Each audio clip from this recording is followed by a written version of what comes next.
I am sure sports. You know me there, I'm coast to coast representing. I mean, I say this is righteous representing for Omar. You don't know, come get the sports over here from near and far. Boy. Me say I am sure sports, one thing me sure about. When me say sure, that me not doubt.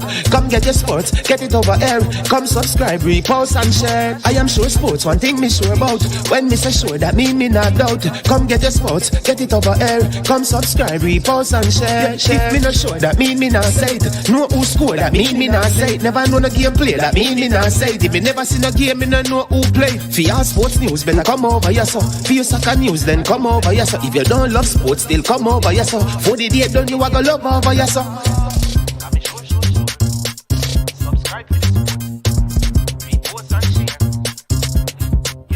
So when it comes on to behavior concerning football, Jamaica is decent. I am sure that if we can get all of these things done, set in place by the end of April, it gives us enough time before the World Cup campaign.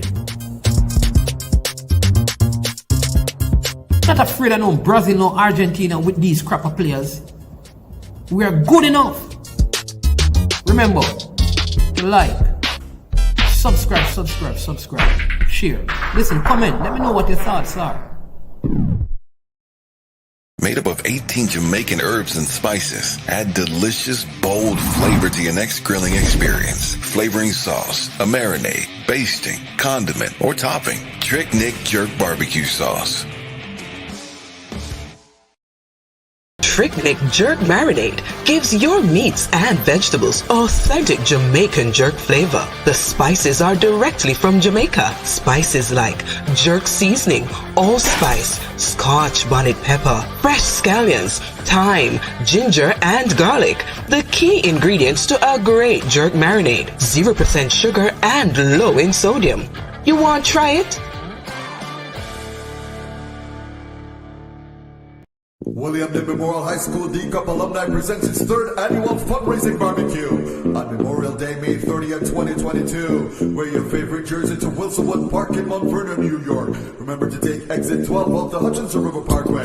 Music by DJ Mad Max of Sound 1000. Proceeds to aid the William Knibb High School Costa Cup team. For more information, contact Keegan 304-607-4034. Our Codfish at 954-639-2991. Proud of people, it's important. Remember, make sure say oh no did that.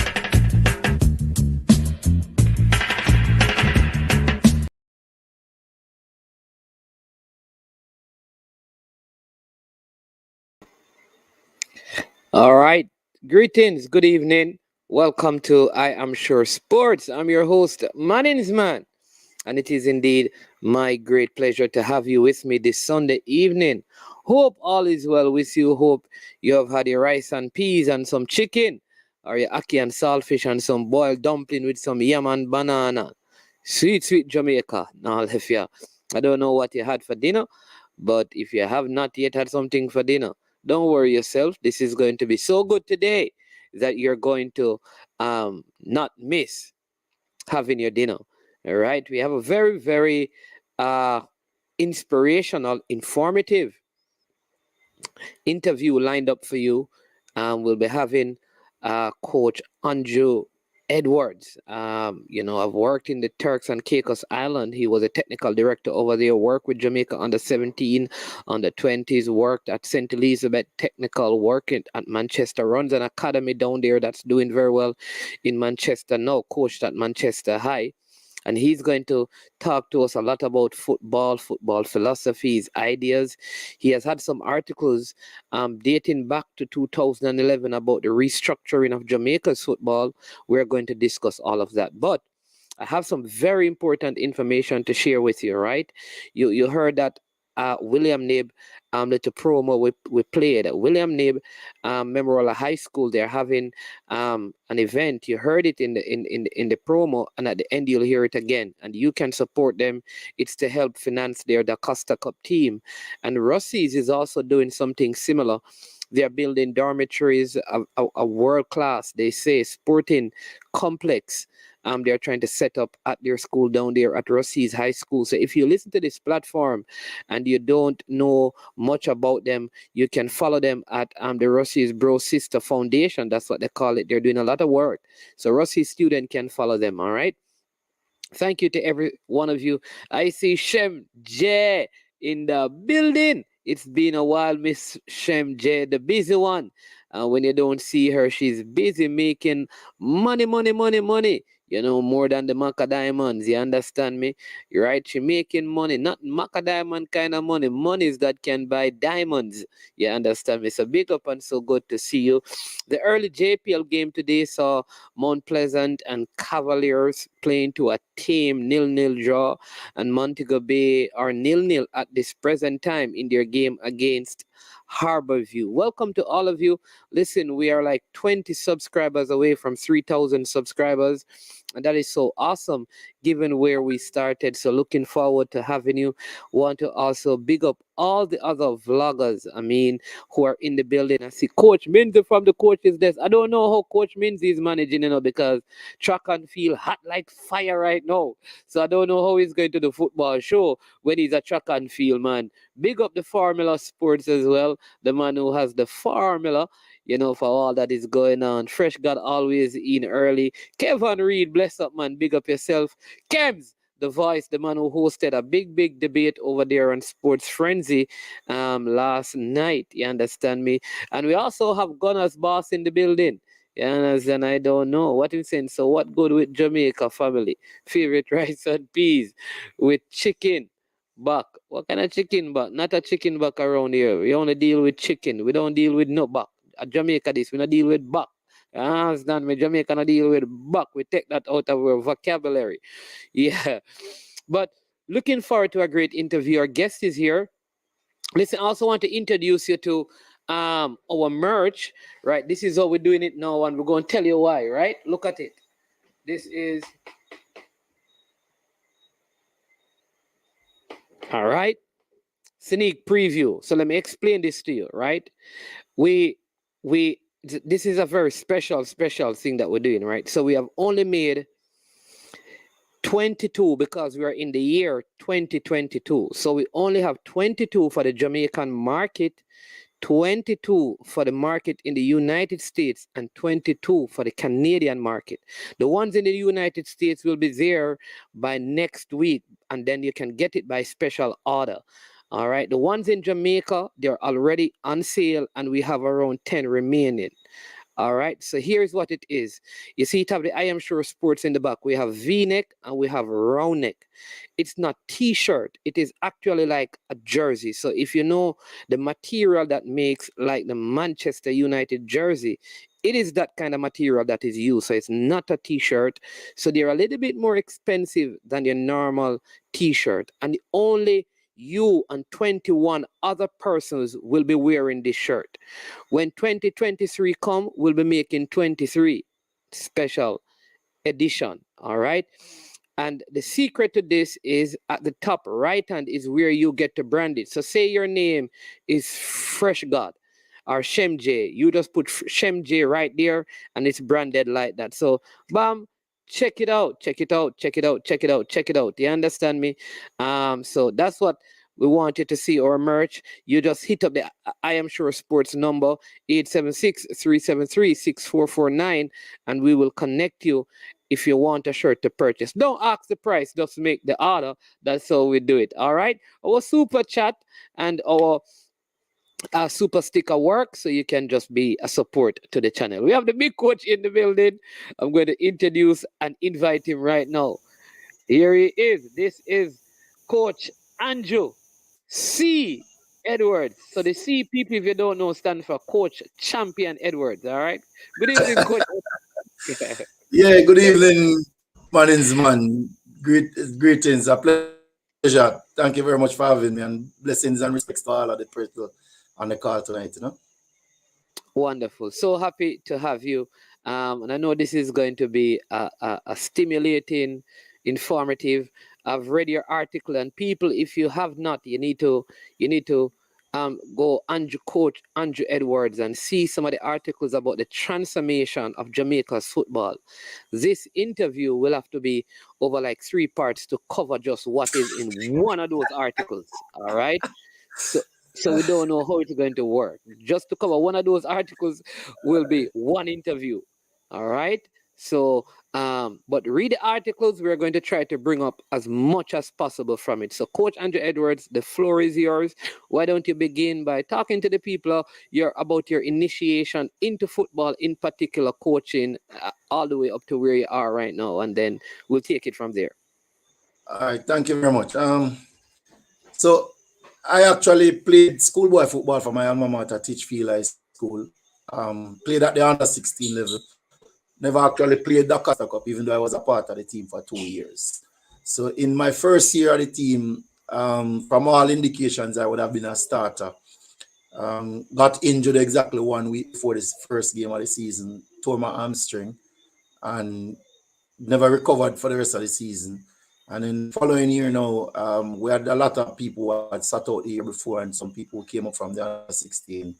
And my quality was just not good enough, even though I think there were games where the coach could have given me the opportunity to play. But that was basically where my coaching career started, though, that final year of the Costa Cup, because prior to the start of the season, Coach Donald Davis, aka Dandy, aka Iman Black, he had a meeting with the team, or the expected members of the team, and he indicated to us that he would not necessarily be coming back in September. And he doesn't know what the school's direction would be, but he wanted us to keep working and preparing ourselves so that whoever came on board would be able to move us on. After the meeting, he took me one side and he said, he called me and said, "Kola, I'm going to leave all the gear and equipment with you, and you will start the training with the guys." So I said, "Why me, coach?" Him say, "Don't worry yourself, man. All of them respect you and will listen to you." So for pretty much the entire summer 1993, I led all of the sessions for the team until I think there's 2 weeks before the start of the season. Coach actually worked things out with school and he came back and he took the team. The team went unbeaten until we lost 1-0 to Glenmuir in the quarterfinal round of the competition. That was the only game we lost, winning all the other games that we played. And in 1994 now, when Simoes came and started the coaching courses, my coach again, Dundee, took me to the course that was held in Clements Park, St. Mary, Port Maria. And then from there, I started to do my thing first with the schools under, was it 15 or 16 team, right? As the assistant to Peter Peart. I went off to university shortly after that. When I came out from university now in 2000, the school had not participated in Nakasa Cup for 2 seasons, and I found that to be odd because I don't know if a lot of people know this, but when the Nakasa Cup started in 1950, there were 4 schools contesting the competition: Teachfield High School, Mannings High School, Cornwall College, and Monroe College. And that would be the case for, I think, the first 6 or 7 years of the competition, where those were the only 4 schools competing. I thought it was inappropriate for Teachfield not to be participating, and I went and met with the principal at the time, and he really had no plans for the school to participate, but I managed to convince him, and he said, "Well, if you are willing to coach it and take care of all the other stuff, then fine." And I managed to put a team together, some other teachers and stuff, and we got started. Incidentally, that first season in 2001, there were only 3 teams in the zone, and we failed to qualify for it. Yeah, St. Mary Technical and Islington were the other 2 schools. I was coached by Donovan Ducky. The following season, though, we got to the quarterfinals of the competition, and to date, that was the first and only time that Teachfield managed a victory against Rossies High School, a school that we had some very famous battles with in the 1980s. The following year, we got to the Costa Cup finals in 2003. We lost 1-0 to Frome Technical. And we would have had you were the coach at Teachfield when you played against Rome? Yes, man. Yes, okay. I was. Yeah, man. And then we had 2 other strong campaigns in 2004 and 2006 getting to the semi-final round of the competition. In that same 2006 year, we camped out at St. Elizabeth Technical High School, and it so happened that in 2008, Mr. Wellington called me. We had exchanged numbers at the time. He called me and he said, he's interviewing for the job as principal, and if he was successful, he wanted me to join him if I'm interested. And it was a very opportune time because I was losing my happiness at Teachfield for many reasons. And so I took the challenge and I went to St. Elizabeth Technical. We started with a 3-year program. So when I got there, they had a really strong under-16 team. People like Kevin Farkison, Levon Dicker, Leopold Cole, Akimo Palmer, etc. And so the intention was to win the under-16 with that group of players in 2008 and transition them to the Costa Cup champions in 2011. We did win the under-16 in 2008. And fortune favored us in 2009. We won the Costa Cup in 2009. And that kind of was where my coaching career took off, so to speak. Because at the time, the JFF, in concert with Jamaica Money Market Brokers, JMB, developed the Jamaica Football Coaching School. And one of the, for want of a better word, one of the tenets of the coaching school was that the high performers of the coaching school who were also performing well out the field should be given opportunities with the national teams. And so, because of that, I got my break with the under-20 team in 2010 as assistant coach to Weddell Downswell. It so happened that Coach Downswell was also coaching the under-17 at the same time as head coach, with Omar Edwards as his assistant coach. They would qualify for the under-17 World Cup in 2011 in Mexico. So after the first round, the Caribbean round, Coach Downswell stepped down from the under-20. And for about 3 months, I was alone with the under-20s until Brazilian Gama. What's his first name again? Walter. Father is Walter. Luciano Gama. Thank you very much. Okay. He took charge of that team, and I would be a part of the preparation for the next under-20 campaign in 2013. Unfortunately, there was some circumstances which led to my being removed from my post. And in 2014, I was appointed as head coach of the under-17 team shortly before I went away to Germany to study. I did 5 months in Germany, and then I came back, and we took that team to the CONCACAF Championship round World Cup qualifiers, where we missed out on qualification in sudden death penalty shootout against the United States. And incidentally, that was the very first time also in 2015 that any Jamaican team at any level would have tasted victory against a United States team outside of the shores of Jamaica. So I think in some sense we could say that was the pinnacle of my coaching successes. But that's under-17. That under-17 team, what year was it? 2015. 2015. People like Alex Marshall, Peter Lee Vassell, Jamali Waite was a goalkeeper, and the other goalkeeper is that Wiles, call him Ansman, Jawani Hines, Chanel Senior. Right, that team that defeated USA, yes. Yeah, outside of Jamaica, yes. Alex Marshall was one of the standout players for the team. Deshane Beckford. But there were a lot of other very, very talented young men who could have, but for one reason or another, didn't actually make the cut yet. People like Jordan Fletcher, Stephen Malcolm. He didn't make that. Jordan Fletcher didn't make that team. He played in one of the rounds, but did not play after. Then we had a guy from Rusty's named Barnes. I remember his first name. But it was a really good group of kids, very, very talented. And in some ways, it's a bit disappointing that more of them didn't transition forward. We do have a few of them who are still playing at a good level. Peter Lee Vassell, Alex Marshall,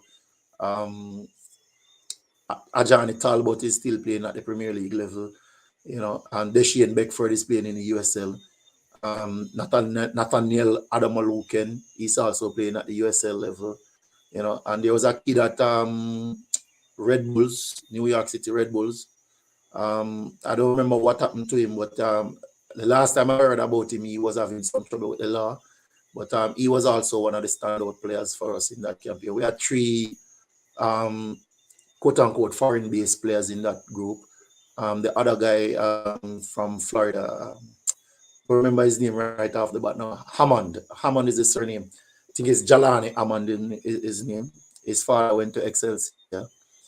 So that was the kind of high point. In 2017, the campaign wasn't nearly as successful.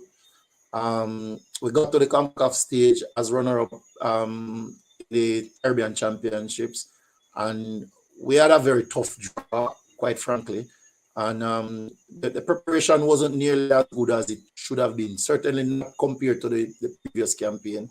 The conditions also was very difficult, and we had what we could consider a poor campaign, albeit that the teams that beat us, Mexico, USA, are teams that we would not normally beat. But we actually had our first victory that age group level against El Salvador in the same campaign. After that, again, I was let go by the JFF. So I went back This is 2017 now. Yeah, so my contract ended in 2018, I think it was. Yeah. But it was not renewed. And so I went back to schoolboy football coaching with Manchester High School.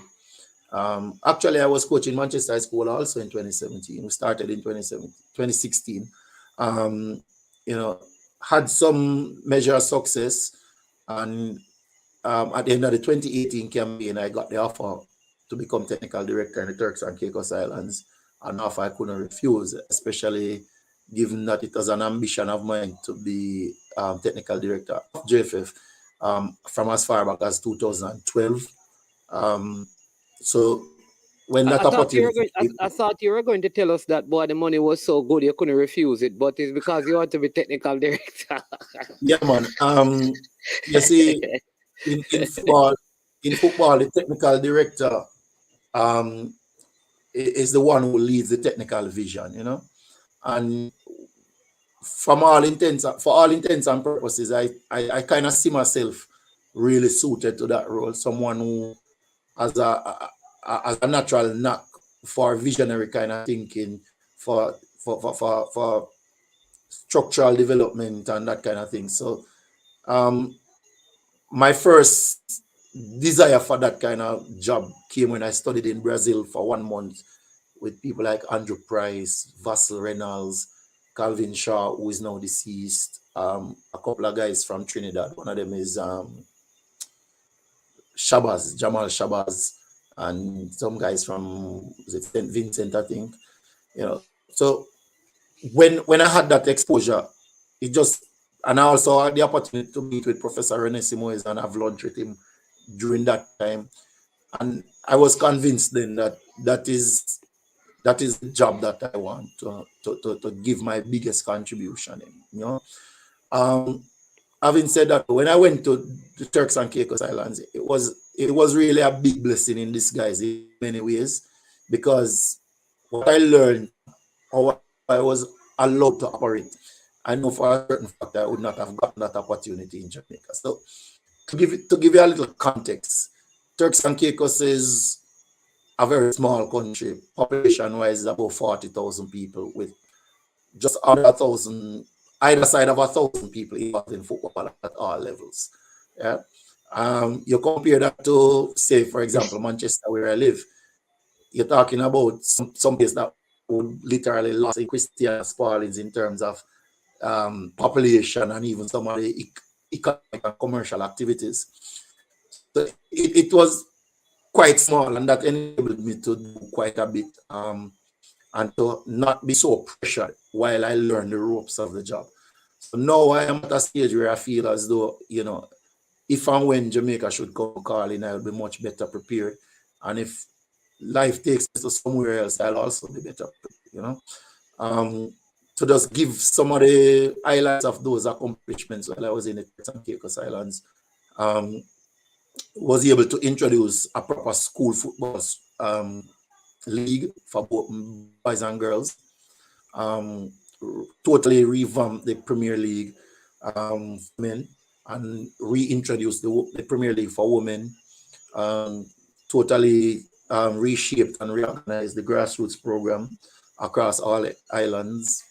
And you know, I like to think that my biggest accomplishment though was to establish a coaching education department there with the head of coach education, who is now the technical director of football in the Turks and Caicos. So everywhere I've worked, I feel very proud that I have helped others to become better individuals, you know. So capacity building is very high on my agenda.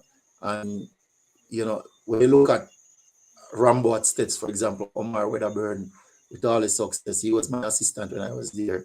Another assistant, Ricky Brown, many people might know him as Mount. He went away from States and took up the head coaching job at Fair Prospect High School in Portland for a while before he left that. You know, and just there are many others that I could mention, but you know, we'll keep it simple for the time being. So those are some of the highlights and some of the things that I'm really pleased about. You know? All right. So some very important things. I mean, many important things you raised in this, in terms of your role and your tenure twice being ended by the JFF. For reasons we probably won't have time to probably get into, because but I know that part of your idea is this visionary thinking towards football, especially in terms of the structure of it. So I want you to take some time, because I've read the articles about how there needs to be a total restructuring of football at all levels, right? Yeah, man, I'm listening to you. Yeah. Right. Like from schoolboy level, because that's what you did in the Turks and Caicos. You restructured everything at a footballing level. Though it's a smaller island, right? But Correct. the principles are transferable in a bigger country. It's just more resources, more work, more people engaged, but it's the same principle. So I want you to take some time and share, like this person just said right here. Formula Sport, did he say visionary thinking? And then he says Andrew Edwards, JFF technical director. But I want you to share just your idea in terms of your visionary thinking to restructure Jamaica's football. And you can take that from grassroots or high school or at the Premier League level or the national level. How do you envision the transformation from a structural standpoint of local football?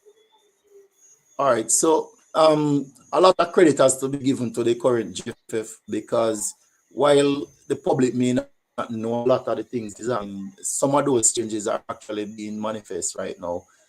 We talk about this current situation with the Premier League and the institution of a second-tier level football. So, you know, and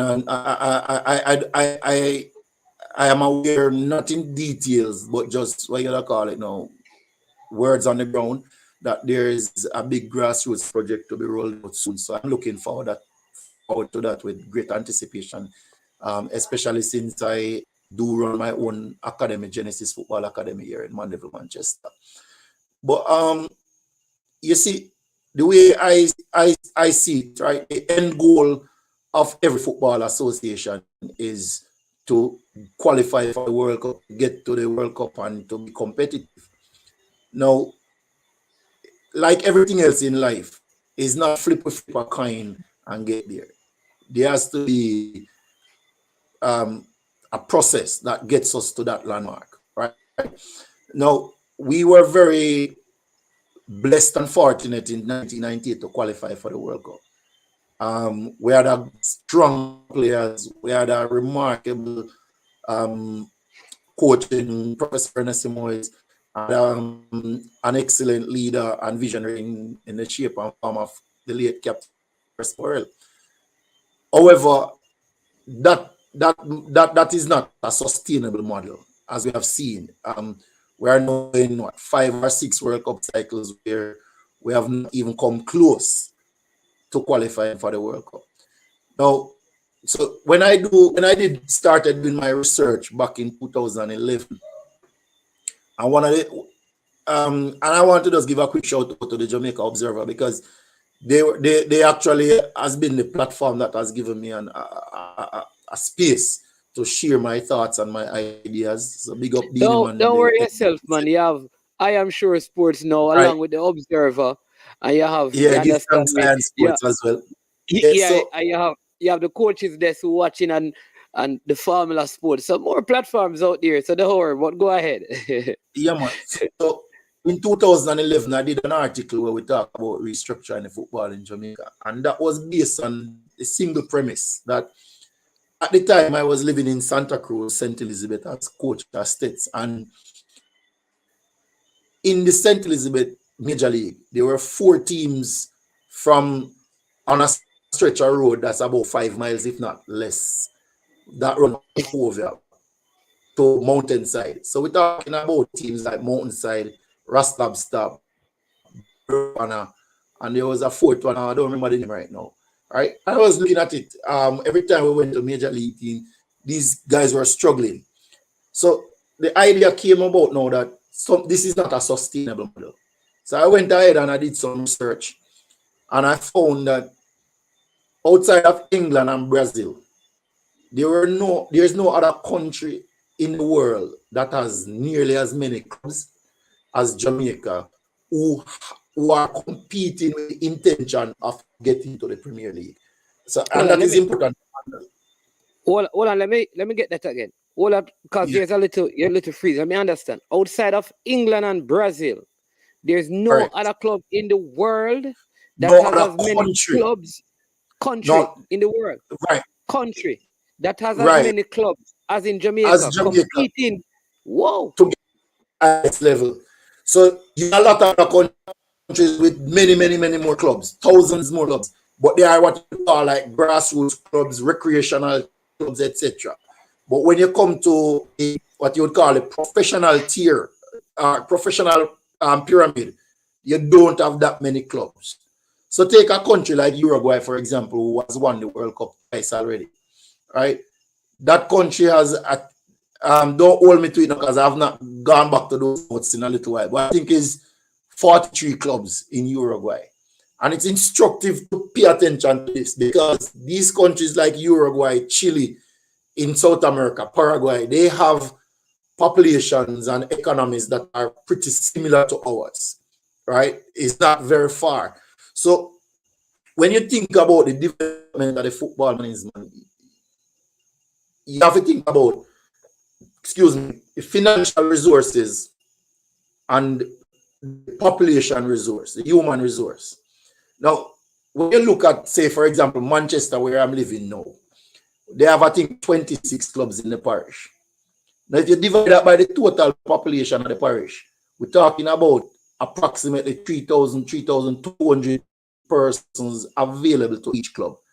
If you remove the elderly and the children and those who are just not interested in football, full stop, you're down to probably about 800 or less people that could possibly serve each club. All right. So that definitely is not a sustainable model, none at all. When you look at the economy of Jamaica, not a lot of people have what we call residual income that can afford to go to a match and pay, let's say, $2,000 every week, just for argument's sake.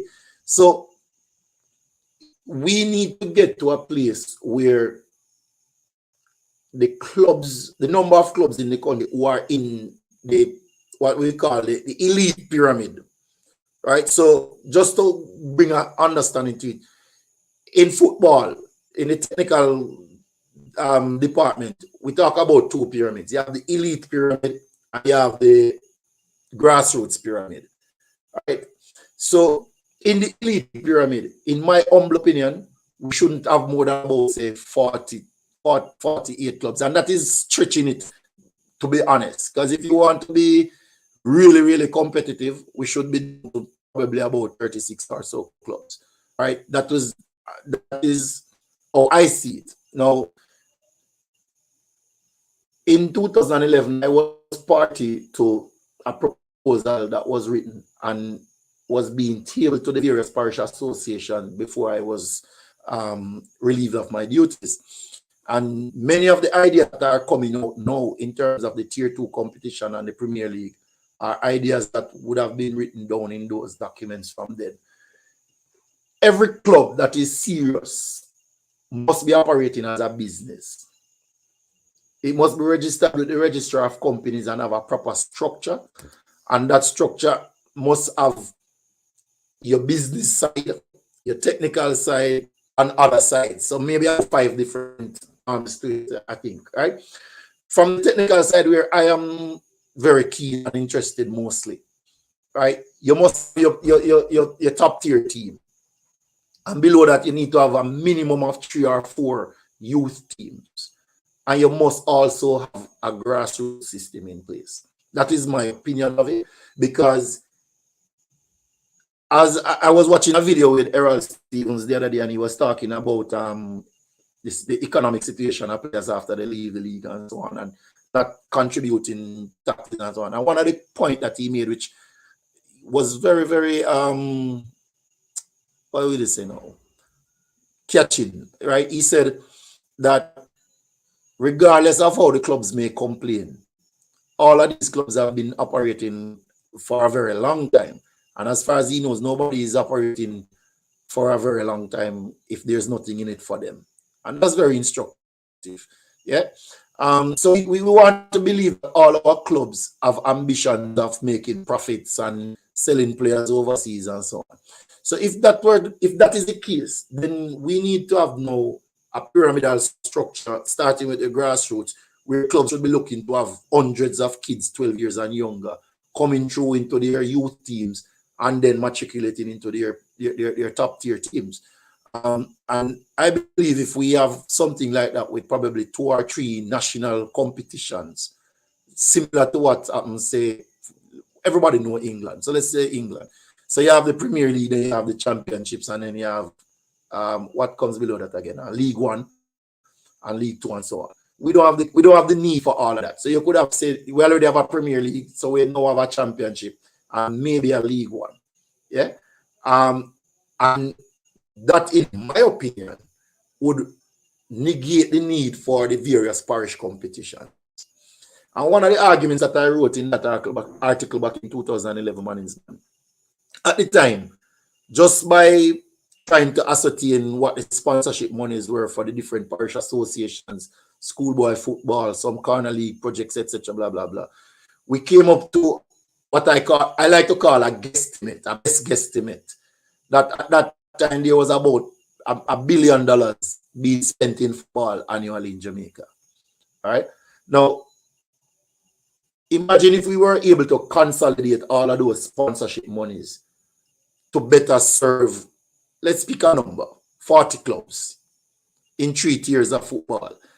All right. And then you could have all of those games being televised or streamed.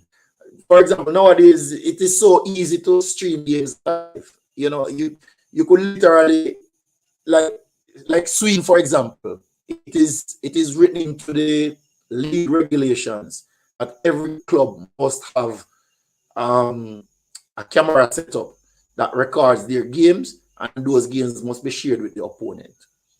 Now, that might seem hard, but when you think about it, it's not very difficult. You have a lot of artificial intelligent camera setups that are being used. So all you need is a phone and the camera. You mount the camera, you start it from your phone, you stop it, you save it to your cloud, and you share it. Simple. Yes, it costs some money, but it's not so expensive. But look at the flip side of it. If the people on the call now who are in the diaspora, I'm going out on a limb to say that all of them would be glad to pay $5 to watch Arnett and Tivoli on a live stream every day, or watch Dumbe Walden and, let's say, Downs United from Manchester, right? And I believe deep down that if something like that is is promoted and projected out there, clubs would stand to earn even more than they are earning right now. But there's just a lot to say, and we're kind of going all over the place. I hope you are getting gist of Yeah, man, I'm getting it. So let me just, because I want to keep you in the place that you're at. So Formula Sports has this question. He says, ask Coach Edwards what he thinks about parish-based club football replacing the current community-based club football model to help with club sustainability. Think what he's suggesting is that instead of having like clubs in the parish, why not have like a Manchester FC, or a Westmoreland FC? So that way, in the top right. So on the face of it, that is the easy way, but it's really and truly not a very easy thing to do, because the clubs serve different purposes in their different communities, and they also have different ambitions, etc. Where I think the best way to go is, and some of these things are not coming from the JFF, because in Turks and Caicos is the same thing. If you go Trinidad, Bahamas, Bermuda, some of these things are requirements from FIFA and CONCACAF. So if you are registering with CONCACAF, for example, so you competing in the Premier League, you have intentions of going and playing in the CONCACAF Champions League, right? There are certain structures that you must have. For example, you should have, I think, don't hold me to these things, right? But a stadium capacity of about 3,000, right? You must have at least 4 changing rooms, media center, referee room, a lot of infrastructure. Your club must be properly registered, all right? You must have boards of directors and so on and so on and so on. So I think that if we in Jamaica begin to make these things mandatory for our clubs, it solves a lot of the problems, because instead of 4 clubs now being on the Burnt Savannah road, they would now realize that you only have one. You have one president and you have a secretary in each club and a treasurer, who probably is not as active, and probably someone is serving as secretary and treasurer simultaneously. You have one coach coaching all of the teams in the club. Whereas if all 4 come together, you now have 12 administrators who can take on different functions. You now have 4 coaches who can be distributed between the different teams and support for other teams and so on. So I think that is a more practical way to go about it, rather than saying parish-based clubs. What I would suggest, if you go parish-based, because like I said, because there are communities within the parish in our culture that are so disconnected. For example, let's use a bigger parish like St. Catherine. St. Catherine could have a Portmore United, but that is so far away from Guys Hill, which is a part of St. Catherine. Absolutely. So, our Yuatan. Let's use Yuatan. Yuatan is St. Catherine. All right. How will a 15-year-old Yuatan be a part of the St. Catherine team if it is based in Portmore? So that is not difficult doing a mornings, man. I watched Mount Pleasant under 18s play a practice match here in Mandeville yesterday, and there was a player on the team from Cayman Islands. All right. Yeah, but the thing is that Mount Pleasant has the resources and I know. But guess what? Space. Yes. But guess what?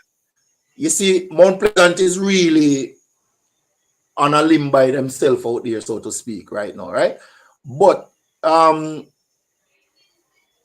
I have kids who played for me at Manchester High School who travel to Kingston to try and play for Premier League teams there. Some are already playing.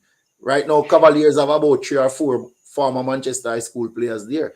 Yeah, sure, so I understand that, and it can work. But my suggestion should be that in St. Catherine, here is where you and I agree. I don't have to have St. Catherine All-Star. I can have a Portmore. But what happens is that, like I said, at the elite tier, St. Catherine are only, because you're the bigger parish, we say, for example, you have 2 slots.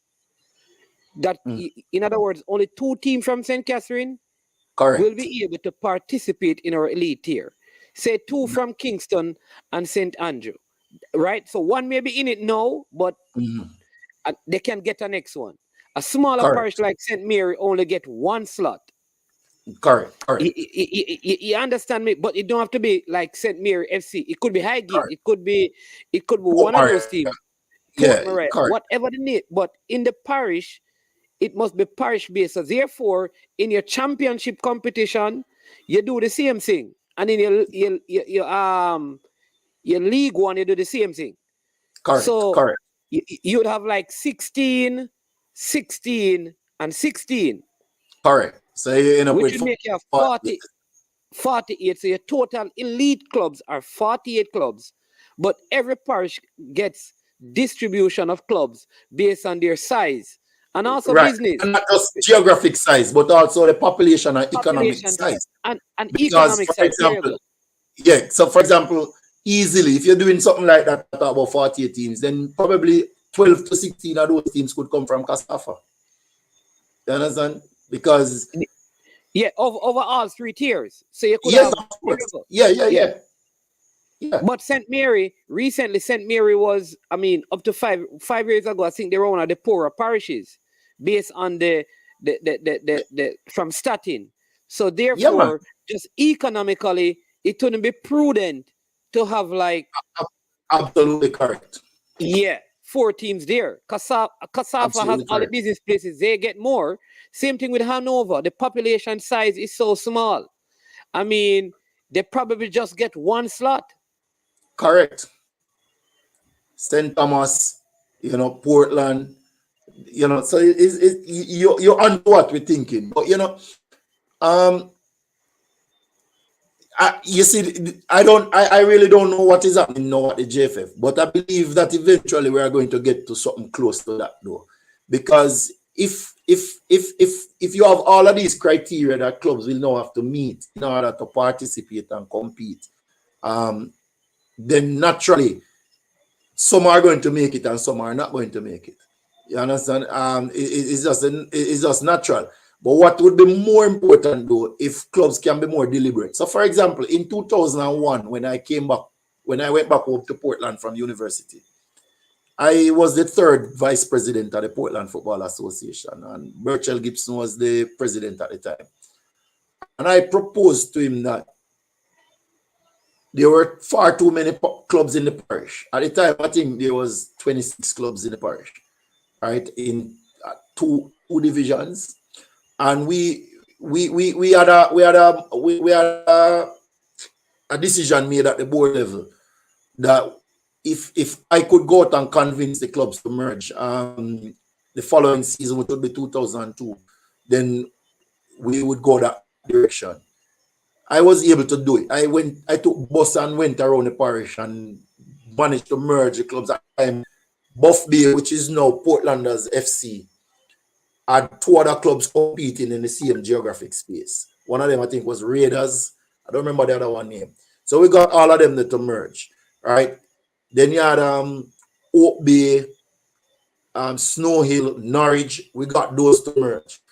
You had out in East Portland, you had about 4 of them. So we end up with only 2, Ujama and Manchaniel. So by the time we came down to 8, in that same season, St. George's was able to qualify for the Premier League. All right. Yeah. The following season, we had both Manchaniel and Ujama playing in the Super League. Yeah, and Manchaniel almost qualified for Premier League. That's the same team that had like. There is historical precedence. There's historical precedence for this kind of thing to happen, and for the success that came out of it, as a template for everybody else to use, if they so choose. Right. The problem though is that we tend to be very egotistical and territorial, So after you have all of those mergers now, the leadership was not able to consolidate and keep the various communities together on a single mission, and I think that has to be the next step for those who may take that route, where the leadership capacity has to be built out properly and strongly, and allow them now to empower, not just say Spalding then, but all of Spalding, Christiana, you know, and all of those other communities going back down to the border of Senton and the border of Clarendon, just to give a context in the centre of Manchester, you know. Yes. Yeah. So let's. This is probably at the Premier League club level. What about at the? I want to talk. I have one of my friends. His name is Formula Sport. He said he wants to come on because some of the ideas that you're sharing, he has been long advocating for. So, gonna let him come on. But you also spoke about the restructuring of football. I would say amateur football, which is primarily how the schoolboy football is run. In other words, we have schoolboys playing a league. I tell people that they think schoolboy football is long. It's not long. Summer camp start at the back end of July. You're in the camp up until the end of August for the competition that starts the beginning of September. And then by the end of November, you really finish. And that's it until the follow. Beg your pardon for interrupting, right? Go ahead, no, man.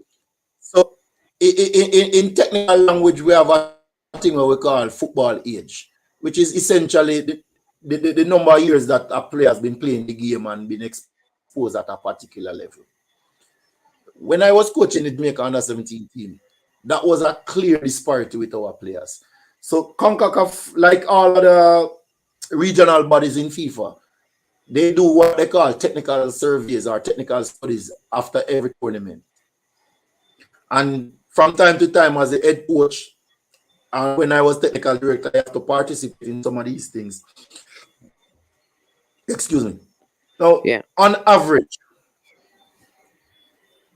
is in fact the first time that I actually took on to this thing was probably again in 2012, right?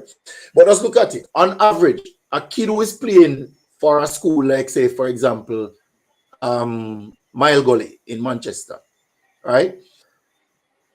That kid will play probably the most 6 weeks of schoolboy football with a maximum of probably 10 matches in that 6 weeks. If his team progresses into the deeper rounds of the competition, he probably will get close to 20 games. Okay? In a less than a 3-month window.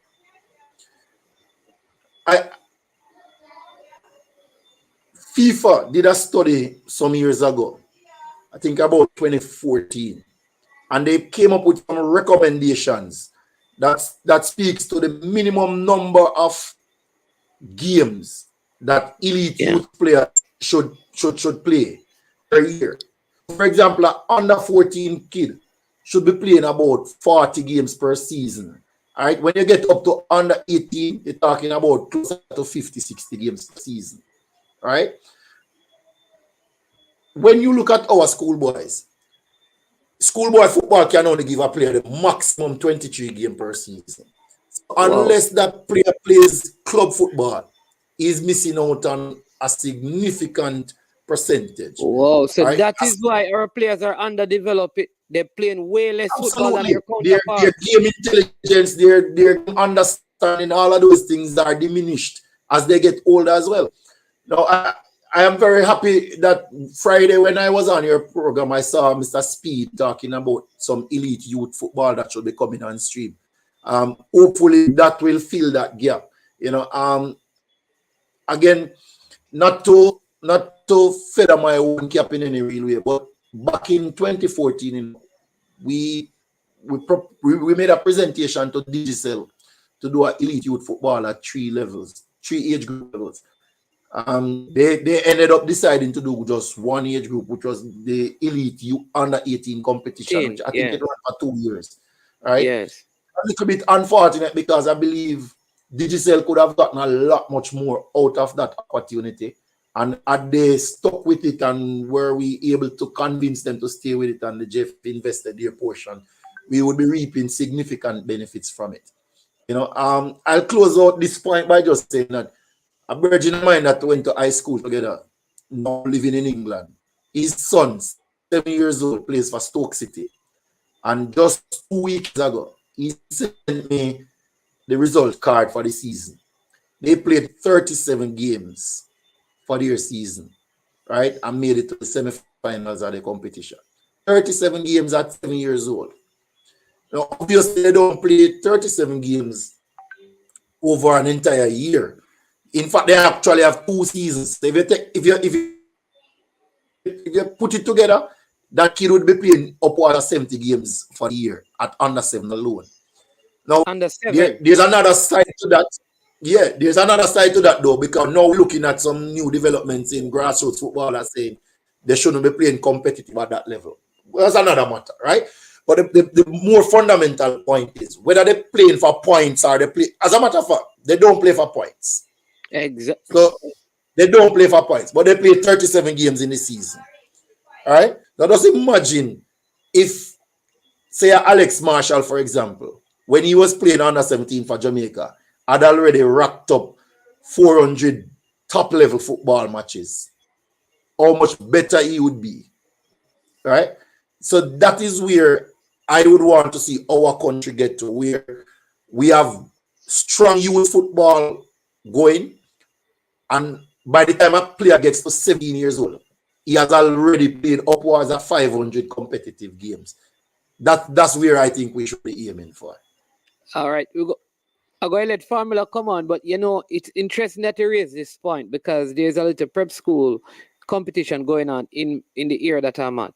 And it is this idea that at that level, a team has to win the competition is messing up the football. I saw 2 teams play today, and both teams comprise of 23 players each, right? So that's 46 players, and only 18 players out of the 46 participated in a 40-minute game.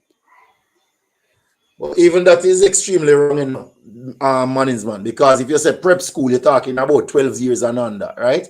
So ideally, there's no way you're supposed to have 18 players playing for one team at that age group level, because that age group level should be small-sided games, right? As a matter of fact, when you go, if you look across the length and breadth of the world, brethren, you're going to find that at that age group level, the maximum playing size is about 7v7. And in some jurisdiction, it is as low as 5v5. All right? Because the idea is that to accelerate development of the player, you want them to have many interactions, many decision-making moments.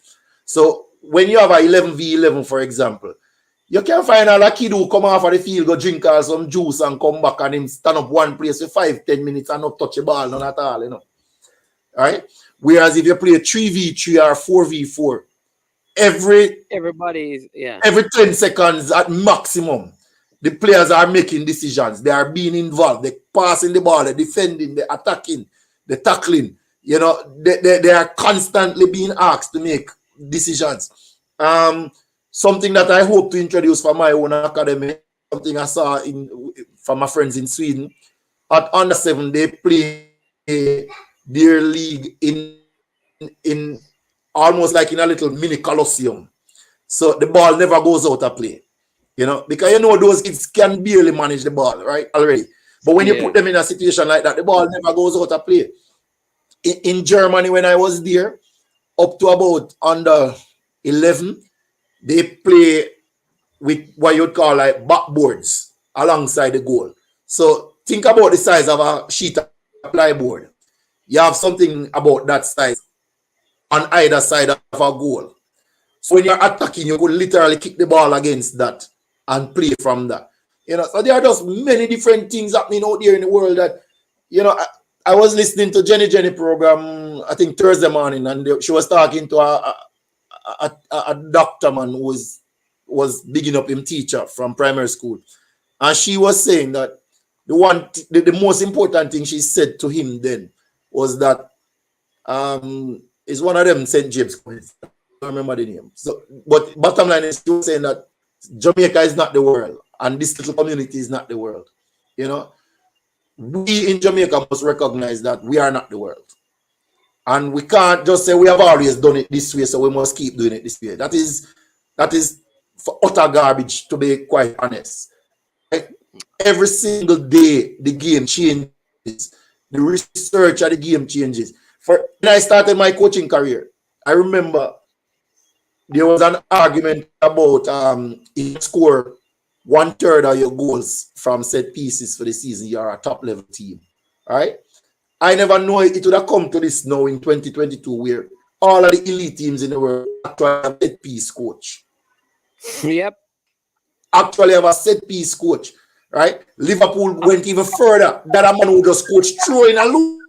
I'm going to give you a stats, but and then coach, I'm going to introduce formula because he has a lot for you. But let me give you a stats just on that. Arsenal for the last 4 seasons was conceding from corners and set plays more than any other team. Arteta appointed a set piece coach at Arsenal, and they are the only team in the Premier League that has not conceded a goal from a corner kick this season. Across Europe, Bridging. When they have a big up team, big it up properly. Don't ramp with the gunners. Across Europe. Sorry, boss. Across Europe. Go ahead, Famila. So no, I was just adding to what Coach Edwards was saying. Brentford right now has a sleep consultant. That's where the game is going. Our consultant are in here. A sleep consultant. Yeah, but listen, formula. When Germany won the World Cup in 2014 in Brazil, right? One of their, you could call him the team manager, did an interview. I got hold of that interview, which was probably about 4 pages, 6 pages long, and he was talking about the what do I call it now? The process behind the success, right? And I just get list out a few of the things that the man talk about. They went to Brazil and identified their camp base a full year before the World Cup. They built it from scratch. Built it. Like a little mini hotel, and then they donated it to the community afterwards. They shipped every single thing that they wanted for the tournament. Brazil. Ship everything. As we say in Jamaica, from a pin to an anchor, ship it themselves. Now, you still talk about the sleep consultant. That was one of the high point that the Bridging talk about. He said that rest and recovery was one of the main things.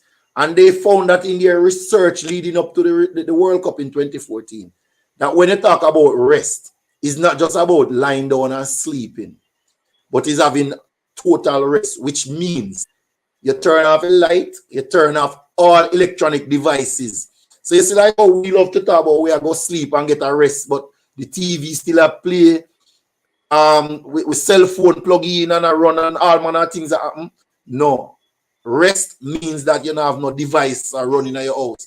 None of them things there. Or in the room in which you are staying. So I was having a short conversation this morning with Andre Waugh, and we concluded that research is a constant in the game. And this is one of the little things that I am also hoping to see happening in Jamaica going forward. That there are more memorandum of understandings with the universities, right? Because now the UE is having a sports management degree. But when I went to Germany in 2014, the DFB, which is the German Football Federation, they had, I'm going to guess a number because I don't remember, but they had no less than about 35 memorandum of understandings with universities all across Germany that provided different services that the football association needed, right? We don't have no statistical analysis happening at no level, but we teach statistics at UA, we teach statistics at NCU, right? We don't have sports marketing being a big part of our Premier League or even boys champs and them things, but we have them things happening. Now, if these things can be activated where you are lecturing sports marketing, for example, Maninsman, and you put it in your program, course program, whatever you call it, that this is a part of the course requirement, that the students will have to be assigned to a club or a sports body and conduct so many hours of work to do their internship. And then those guys are going to come out of college ready for work already. Them already have a year, 2 years of experience. You know, so when we talk about the development of the game, honestly, it's just a very wide thing and a very broad-based thing. But in the crux of the matter is that if, in my opinion, if our end goal is not to win the World Cup. We're defeating the purpose of being involved. Or we're wasting time. We have other agendas, which I can't be happy with, right? Because in my humble opinion, I believe that with proper infrastructure, proper technical structure and other structures put in place, we can compete and win a Youth World Cup, if not the Senior World Cup. I don't think it is beyond us. Honestly, don't think it is beyond us. Yeah, man. Go ahead, Famila, because I know you had some more questions from the earlier discussion. So you can go ahead and just shoot your questions so Coach Edwards can respond. I am on the platform with two pastors because Pastor Edwards is preaching. apparently, Coach Andrew Edwards is a pastor. For starters, it's a privilege to be on as usual, Mannings. Much respect to you and your platform and the work that you do. I have so much to talk to Sir Edwards about. I don't even know where to start. All right. Earlier, I had by the way, your point about the too many clubs. I've been preaching about this since Wapi killed Philip, right?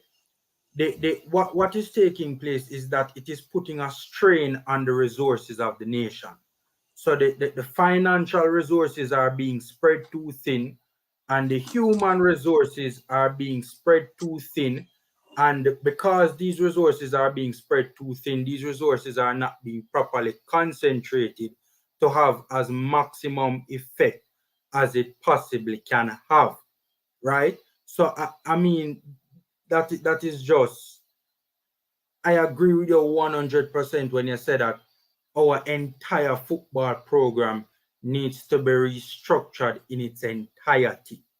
The whole program from top to bottom needs to be restructured completely, right?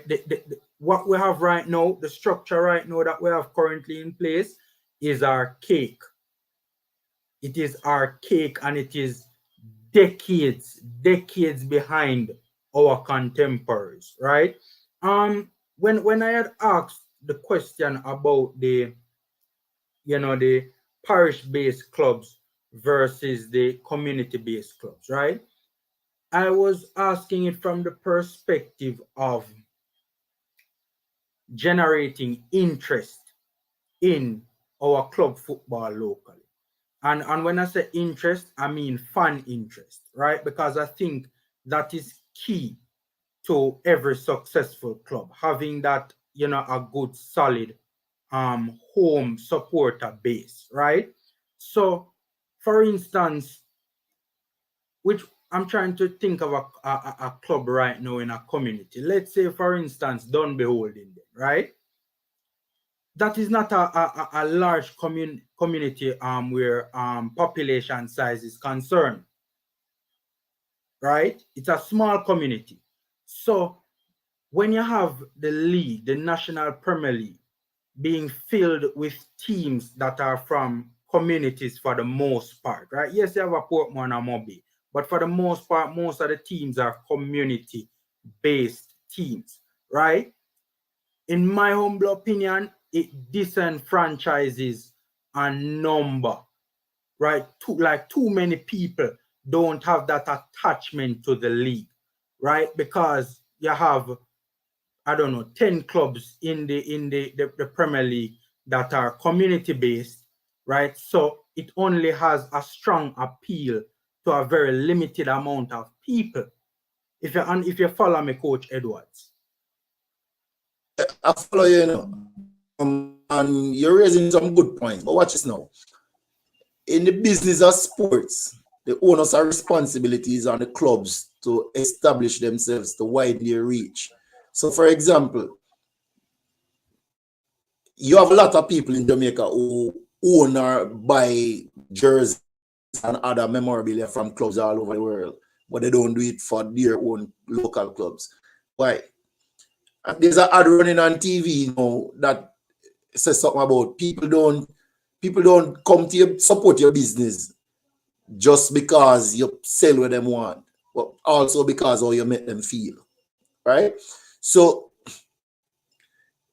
have you ever been in the streets and seen any of the clubs doing any community projects with all of the players? You ever go to a shopping mall and see the players them out there, for example, sign autographs or pack shopping bags as a gift bag? You ever see any of the clubs them do like a cleanup, for example, at a golden age home or anything like that? If they are doing it, it's more power to them, you know. But how much good is it if we don't know? You ever see the clubs out in Halfway Tree or in Ochirias or Port Antonio or any major town and back to school giving away 100 notebooks with Arnett Gardens or Waterhouse on it? So you to go to school and every time he open him book, he must say Waterhouse. You get what I'm saying?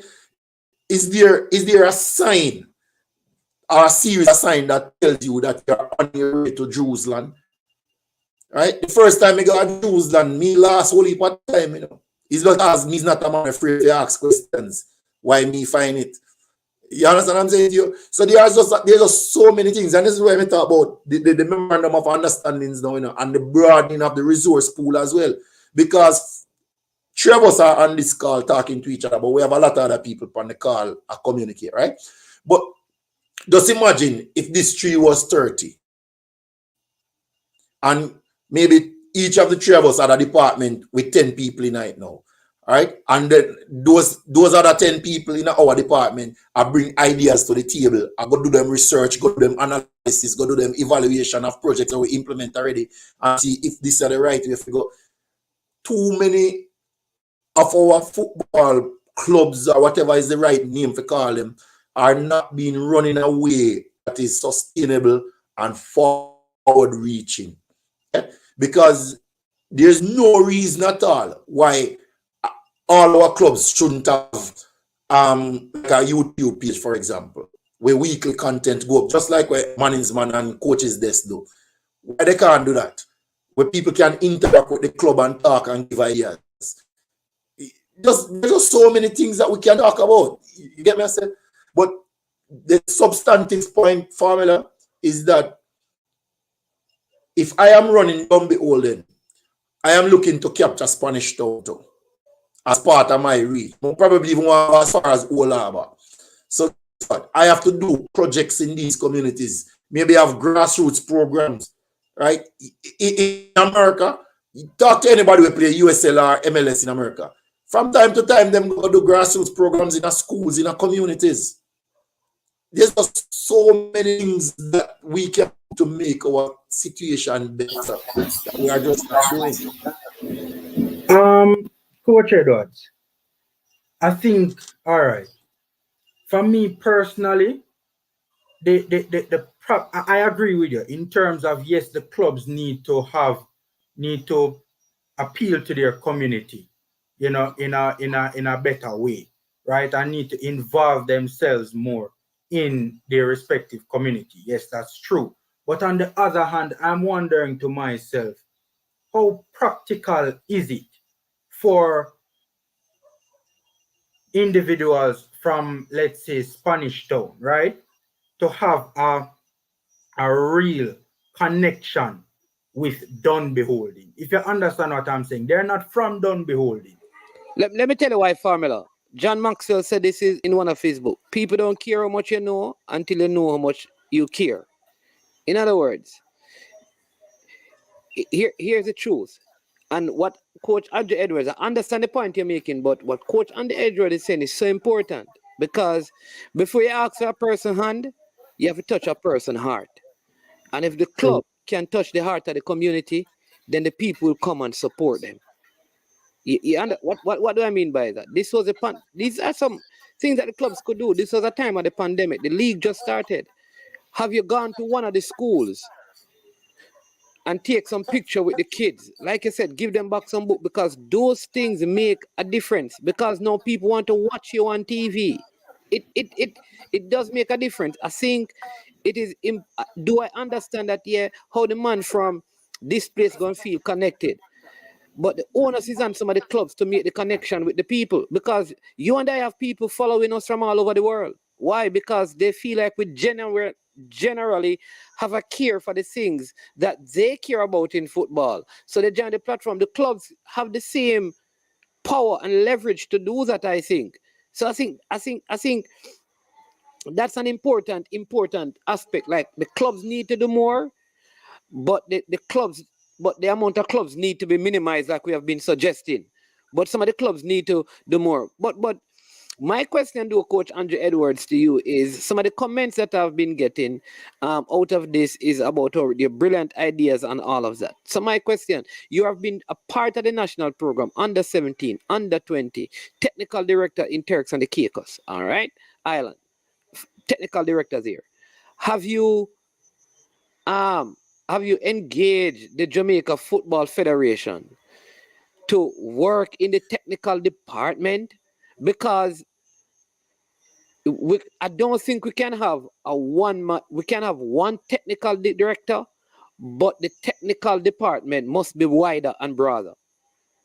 Absolutely. And The listen technical to someone department. like you. Yeah, go ahead. The technical department is a very diverse department that has many different departments within that one. Right. Suffice to say though that I did apply for and interviewed for the job of head of coach education back in was it September, August last year? I think I don't remember. Sometime last year. But I wasn't successful. So the JFF is aware that I am available if there's a vacancy that they think that I can serve. All right. At this point in time, I am not aware that there is any vacancy. But if there's a vacancy that I think that I can contribute, I would hold no hesitation in applying for it. But here's my issue though with technical committees in Jamaica. All right. This is where I think part of the whole restructuring of the football. We have 3 counties, right? Let's use the confederation. We have 4 confederations. We have CASAFA, we have Western, Eastern, and South Central, right? Those are the 4 confederations. Right, Coach Edwards? Yeah, man. All right. So we can have one technical director, but 4 representatives in each of the confederation that report to the technical director. You could do that. Of course, they could do that. Even at the parish association level, each parish association could have a technical director. That's what I'm. In fact, it has to, exactly. In fact, it should be, in my opinion. Yeah.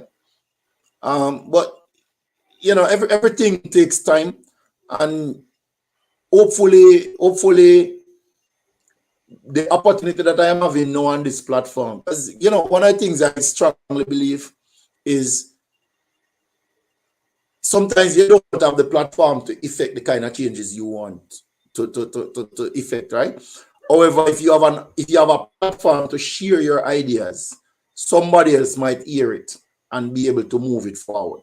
So it would be very good for me on a personal level to be working at the JFF in whatever capacity, but it's not the only way that I can contribute.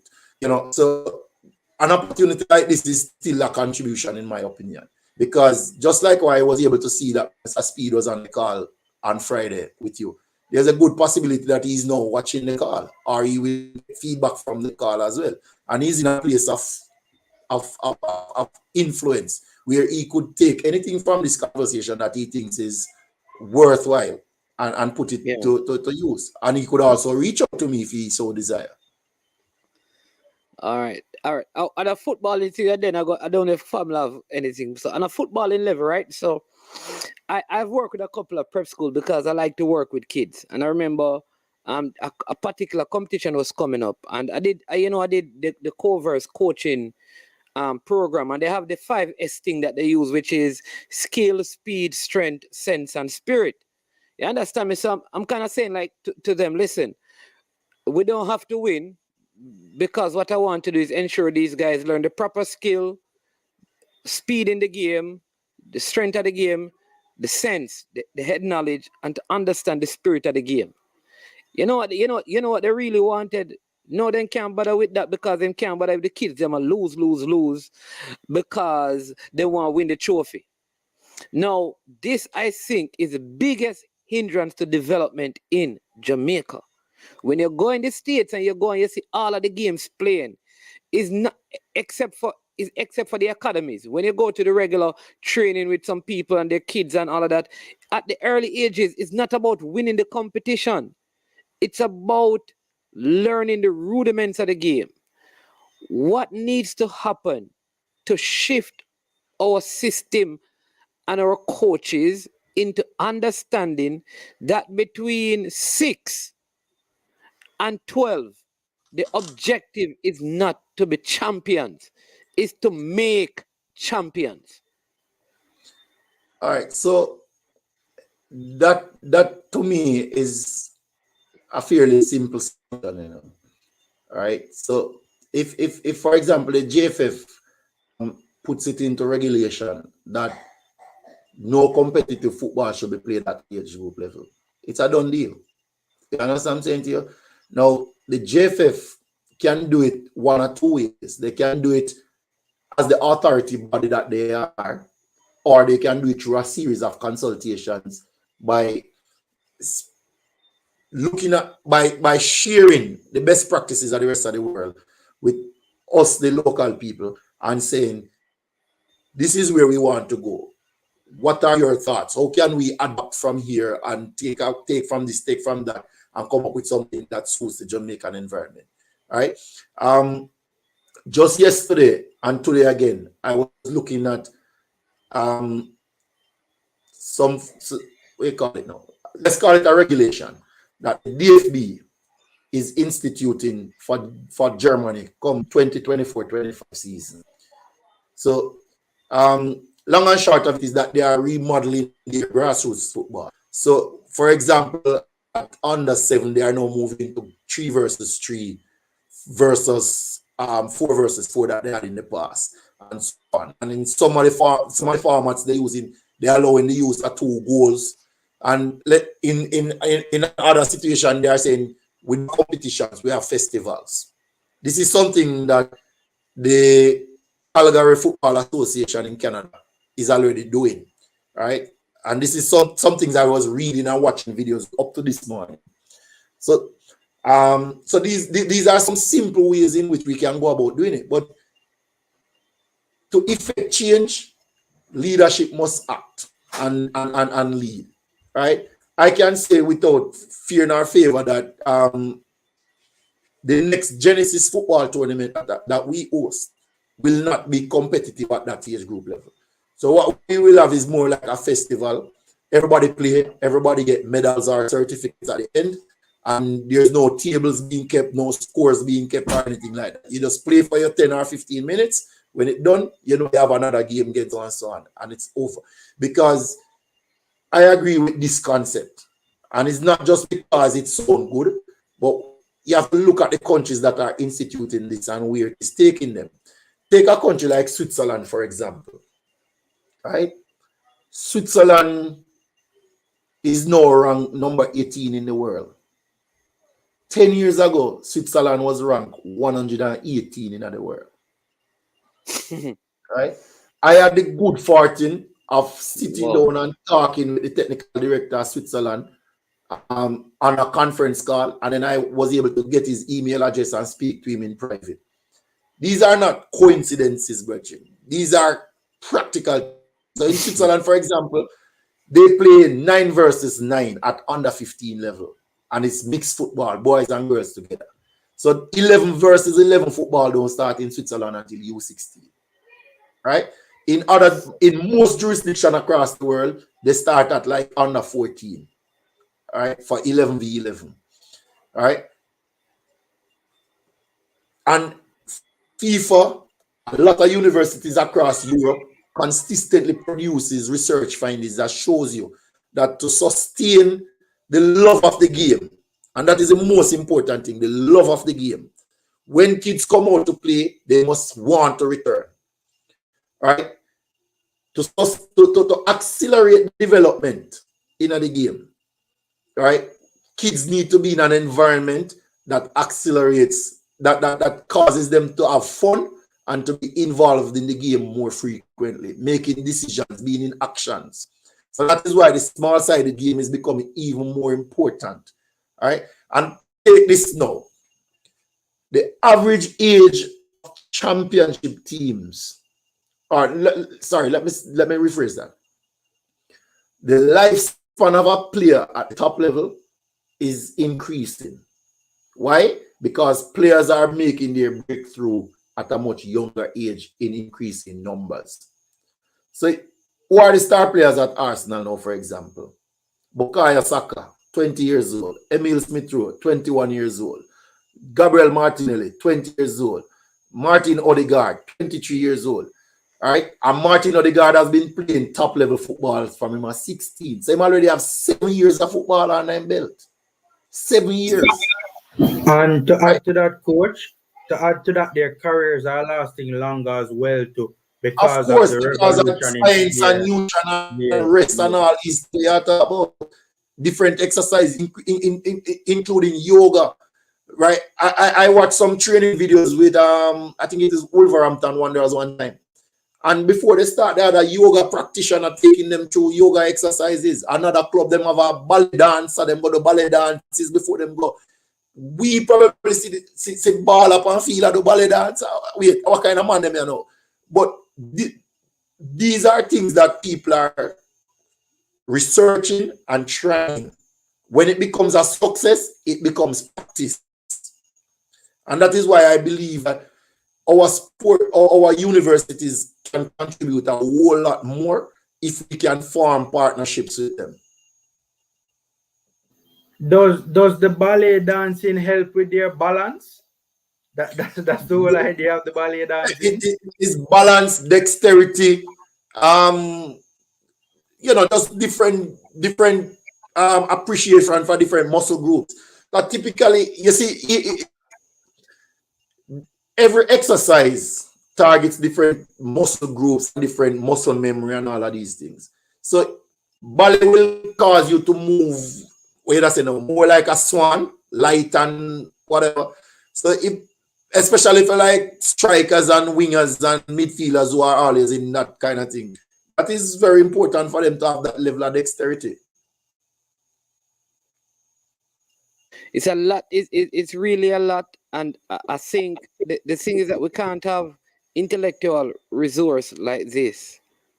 And it is not being maximized at a point when there are so many changes that are needed in the football. I think, yeah, things are happening, but a lot of this could have been and needs to be fast-tracked. And I think, with ideas like yours and other people, because I'm not just going to put it on you alone, there has to be, and like I said, you're starting it at Genesis, beginning, you start something, but for too long, as a country, we have allowed the intellectual capacity to not be a part of the processes of change that we want to see.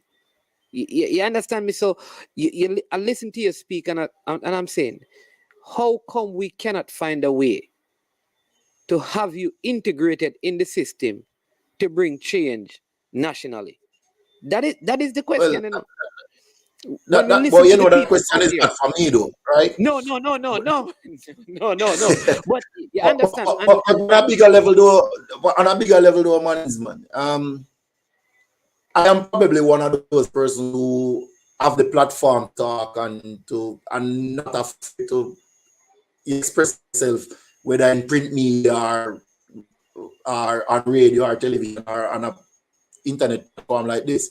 There are other very, very bright minds in Jamaican football that you probably don't even think about or know of. Some of them I know for sure, and some of them I don't know. But the fact of the matter is that in Jamaica, we don't have a strong appreciation for intellect in this sport. That's a fact, right? Like when I came back from Germany in 2014, that experience, I learned that in Europe, not Germany, in Europe, probably less than 5% of coaches have not been to college. Right? You're talking about former players who become coach and never went to college. And many of them, even though they were former players, they did their degrees while they were still. Right? In fact, some time ago, I shared an article with what is referred to as 10 of the brightest people to have played the game. Yeah. Of course, you have people like Dr. Socrates and so on, but even some of the current players are extremely brilliant people with double degrees. I think Andrea Pirlo is one of them. Mata at Manchester United is a double master degree holder. Olivier, the point I'm trying to, Olivier, right. The point I'm trying to make here, man. This concept that we have in Jamaica that you don't need to be bright to play football or to do sports is rubbish, is garbage. Right? Thank you. The elite level of sports performance are people with a certain level of intellect. They don't need, when I talk about bright, I mean, I talk about no 10, 60, and 15, one of them things there. Simple things like being able to read something and understand. Right? So when a youth, for example, at Manchester City, I'm going to use a classic example. We can literally go dig up some files and send a video. I'm sure you if you need it. Yeah, man. A youth at Manchester City can have a discussion with a nutritionist and walk away from that discussion knowing exactly what he's supposed to eat and what he's not supposed to eat and why. Right? I'm going to go back to Jamaica for a second. When you go to school, or if you walk onto any school campus now, high school that is, which student are you most likely to see walking around with a water bottle for the entire day? All right, let me answer for you. Those who do track and field. Yeah. Track and field. You not see the footballer them do that so easy. Not see it. Right? When I was at States, that was something that I tried to enforce because you need to keep your body constantly hydrated. Right? Where in Jamaica would you go and see a 14-year-old football player training by himself and training to a training plan? So he knows him supposed to do 15 sprints, 25 dribbles, blah, blah, blah, blah, blah. This amount of rest, do this, then that. No way. No way. Me that Germany, I see that. Me witness that. Not once, not twice, not thrice. Them get homework from them club at 14-year-old. Homework. And they are evaluated at the end of the week. Right? Take a next thing. You ever notice our track and field athletes can help themselves to a certain degree? A coach can give a track athlete a 1-week program and he can coach himself or herself, even at class 3 level, and put a microphone in front of them and tell me which one of them better able to express themselves. We must preach. We must and encourage boys and girls who play football to read and write properly and know mathematics. Or them going to a proper content. Right? Or them going to know about podantry or podiatry. I never remember the correct name. But we talk about the whole business about your foot. Me never know say when you play football at that elite level, you have to go to one doctor we examine your foot. Whether you have fungus, whether your foot too fit, whether your big toe too big, all of them look or something there. That is where the elite level of the game there, you know. Coach. Right? So brethren, just these things are not no. Yeah. The thing is not just go kick some ball. Yeah. And we have too many special talents in this country who lose because of improper guidance. And improper guidance from coaches, from communities. You see, anybody in the call from communities, they have a bigger role to play. I always tell my players when me a coach, you know, which player you think they were the hardest for Barcelona in the time when Messi them down there? Messi. Why? Because I'm the star player. He must skip training and but he must play. there every training session. Right? When Isco get his break at Real Madrid, him say I try impress the man them. So him turn up at training 2 hours early. When he reach Cristiano Ronaldo gone 1 hour training by himself already with him private trainer them. That is where the team, you know. But our one little you score 5 goals now a man in cup match and him are the greatest thing since slice bread. Him not have to train again. Professional athletes, elite athletes, they have no ceiling. They are constantly having to improve, trying to get better. And we have to get the message across. And you don't get that message across to somebody who is not capable of thinking and understanding these things. Somebody who never take time after training, if you go read one book, if you go watch one video, if you learn something. So I was talking about the Manchester City kid earlier. I'll tell you, they play a game and the kid walk off on the field after he come out of the washroom and thing, and then go straight to the analysis department. And he's having a discussion with the analysis experts about his own performance. Him get some assignment to go home, go watch the game and come back. The next morning, them show you another video. All them have the discussion and what the kid has said. How much a week do that in Jamaica? Yeah. The kid have no capacity or so. Right? Yeah. Famila have a question. Go ahead, Famila. You had a comment. No, I just wanted to add to what Coach Edwards was saying, right? The game of football has become so complex, right? It requires individuals of a certain level of IQ to, one, play it successfully at a high level, and 2, to be able to coach it successfully at a high level. The game of football, you know, it's not, I don't think Jamaicans really understand how complex the game has become, right? You know, in terms of just when you start to really take a deep dive into football and proper tactical analysis and technical analysis and all the respective, you know, elements that currently make up the modern game, it does require a certain level of intellect to be able to do it successfully at a certain level.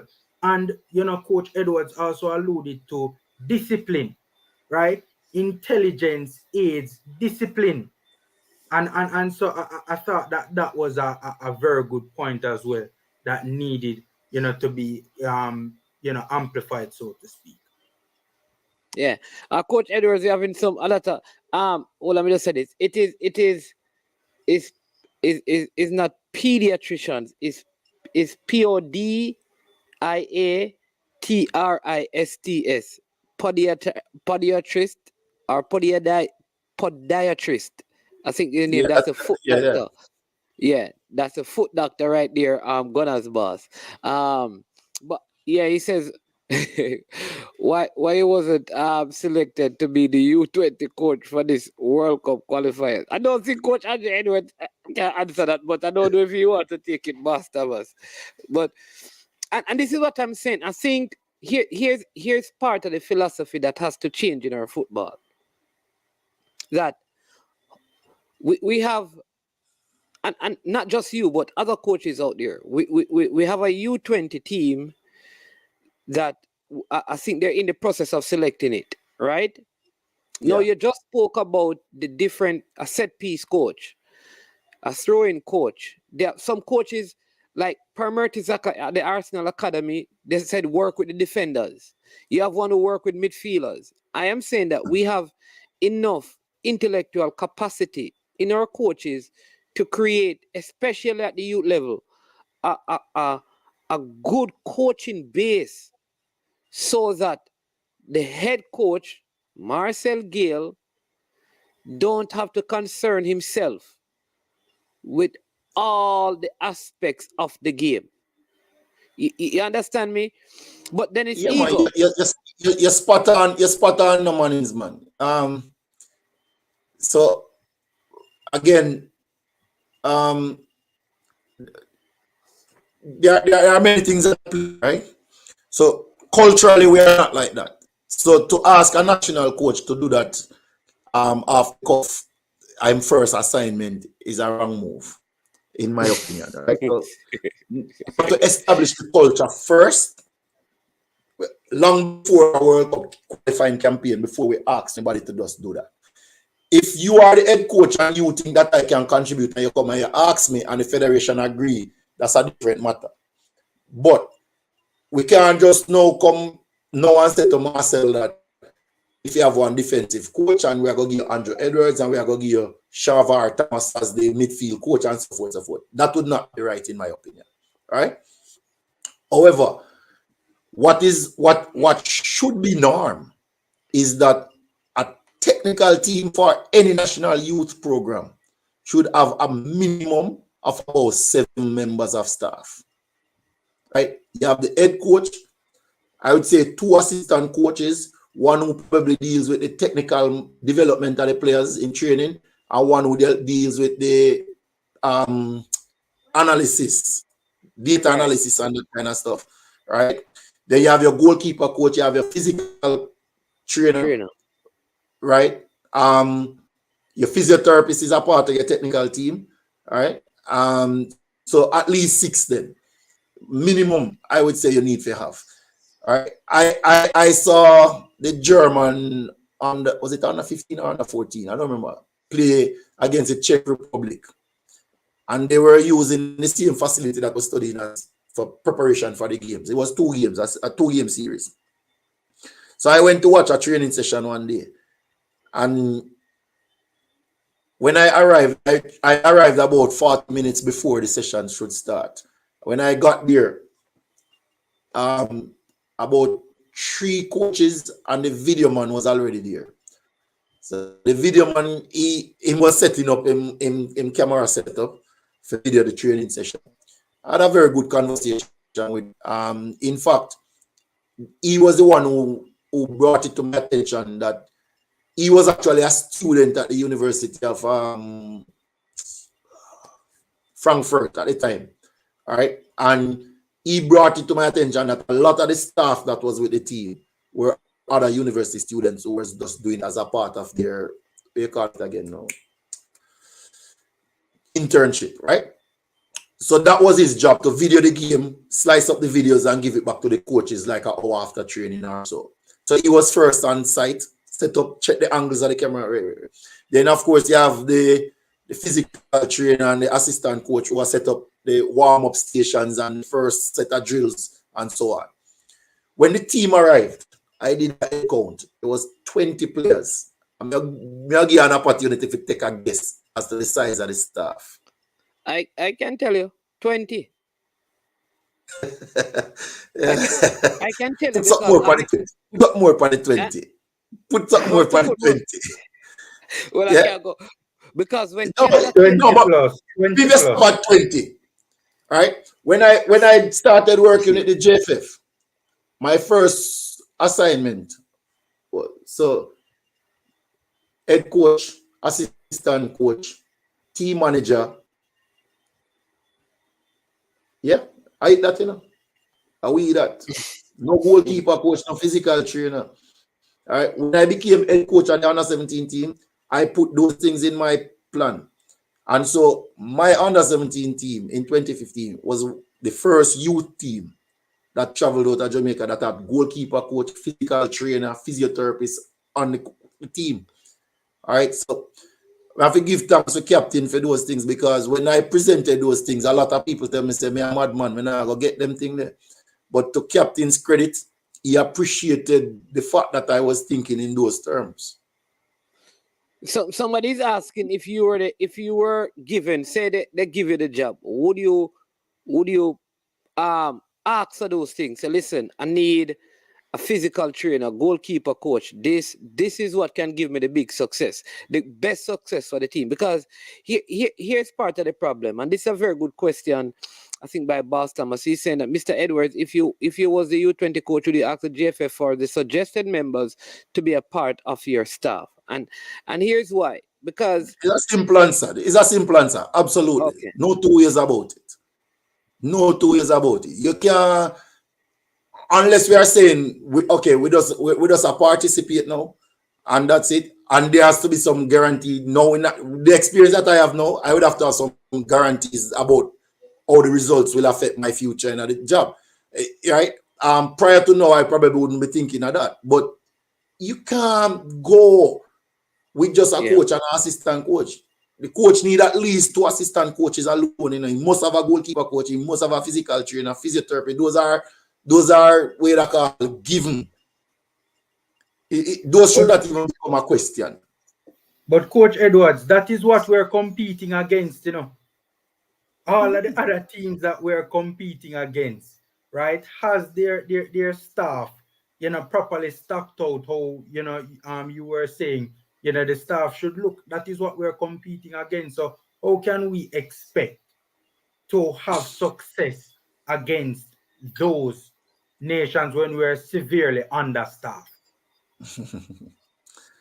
It's not just understaffed still, Britain. When we played the USA in 2015, right? And I want to use this moment to really salute some of the people that were help get the success that I can claim credit for. So you see, Mr. Howard Juicebel, when we talk about brilliance and intellectual expertise, them man they until time grave, Jamaica lose them Monday. Coach Edwards, too much to contribute, right? Roy Simpson, Andre Waugh, who was a physical trainer at the time and somebody who offered a lot of support. Spider, Coach Spider, the goalkeeper coach, and Coach Warren Barrett, because when Spider couldn't come to one of the tournaments, Coach Warren Barrett came, right? Of course, my assistant coach, Omar Edwards, right? Them people have so much to contribute and made so many contributions to make it work. And you see, Andre is a genius, because when we are competing against the USA and remember, you know, we got a tournament where we play 5 games in the preliminary phase of the tournament. So we went to the tournament knowing that we should play 6 games to qualify for the World Cup. All right? We were going to play the USA in our final game at the preliminary round. So we had a strategic plan going all the way to that game there. We couldn't compete with them resources-wise, because every single player had a massage pants.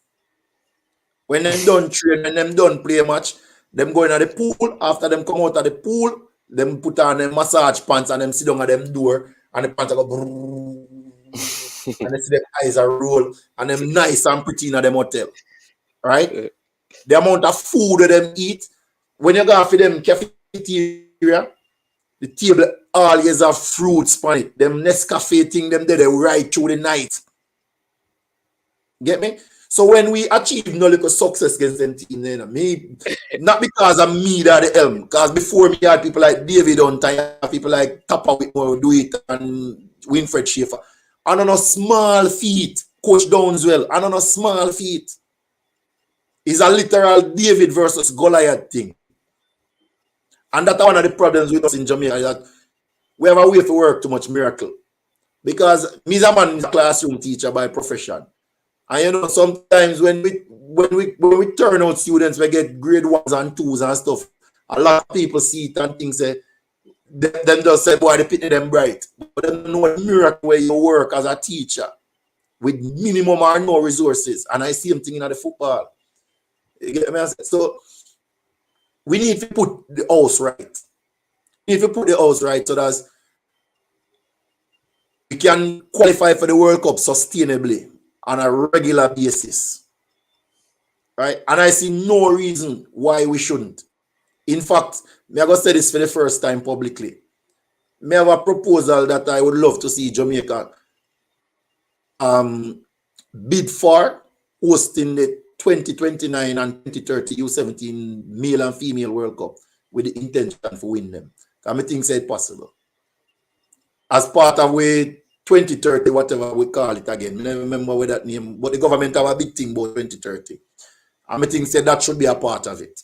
We bid for host them to World Cup there and aim for win them. Because it's not impossible, you know. It just take a lot of work, a lot of investment, and continuous study and research. We analyze and evaluate where we are and what we need to go, where we need to go. Yeah. All right, Coach Edwards. So we have a couple of comments. So many of them coming in, right? Ultimate Butler said, top class, Coach Edwards. Elvis Beaverheart here saying, Ultimate, you link me up, Rasta, a long time, you know. No worry yourself. You probably are gonna jump on or reconnect. Don't worry yourself. We started that then. I see Elvis Beaverheart say, I free the staff, them are gonna work fine at Jamaica. and then the boss Thomas said, this is why we need coach like you who knows what you want and what is required to succeed. And then he says, all them other countries have money to pay the staff. Basically said Jamaica don't have the money to pay it. So they don't know that gonna work. But here's the thing now, because we have around 10 minutes left, because this look like we can do this every Sunday, you know, because of one article we touch on, you know. I don't touch on the 2015 article yet. All right. Yeah, so, I have questions I even wanted to ask Coach Edwards. There you go. But here's what I want to ask you. We have around 10 minutes left, so I'm going to dedicate as much of that to you. But one of the things, because you keep advocating for the schoolboy football to change, because they're not playing enough game at that level to then compete with other kids, and it's not professional. Right? And it's too short, too small amount of game. What in one of the articles you outline like some stuff that even Jackie Walters has suggested about changing schoolboy football. You want to bring up any of that in the time that we have? People can play more football. All right, so hold on, Coach. One at a time, please. Yeah. The idea behind that is management, right? Is first of all, ISA is the bedrock of Jamaican sports, right? We don't have academies and club structures that develop players in none of our sports them at the level that we should. So ISA, who is the only organization running youth football at the moment, the idea behind that proposal was, could we appeal to ISA to go a step further in their contribution, right?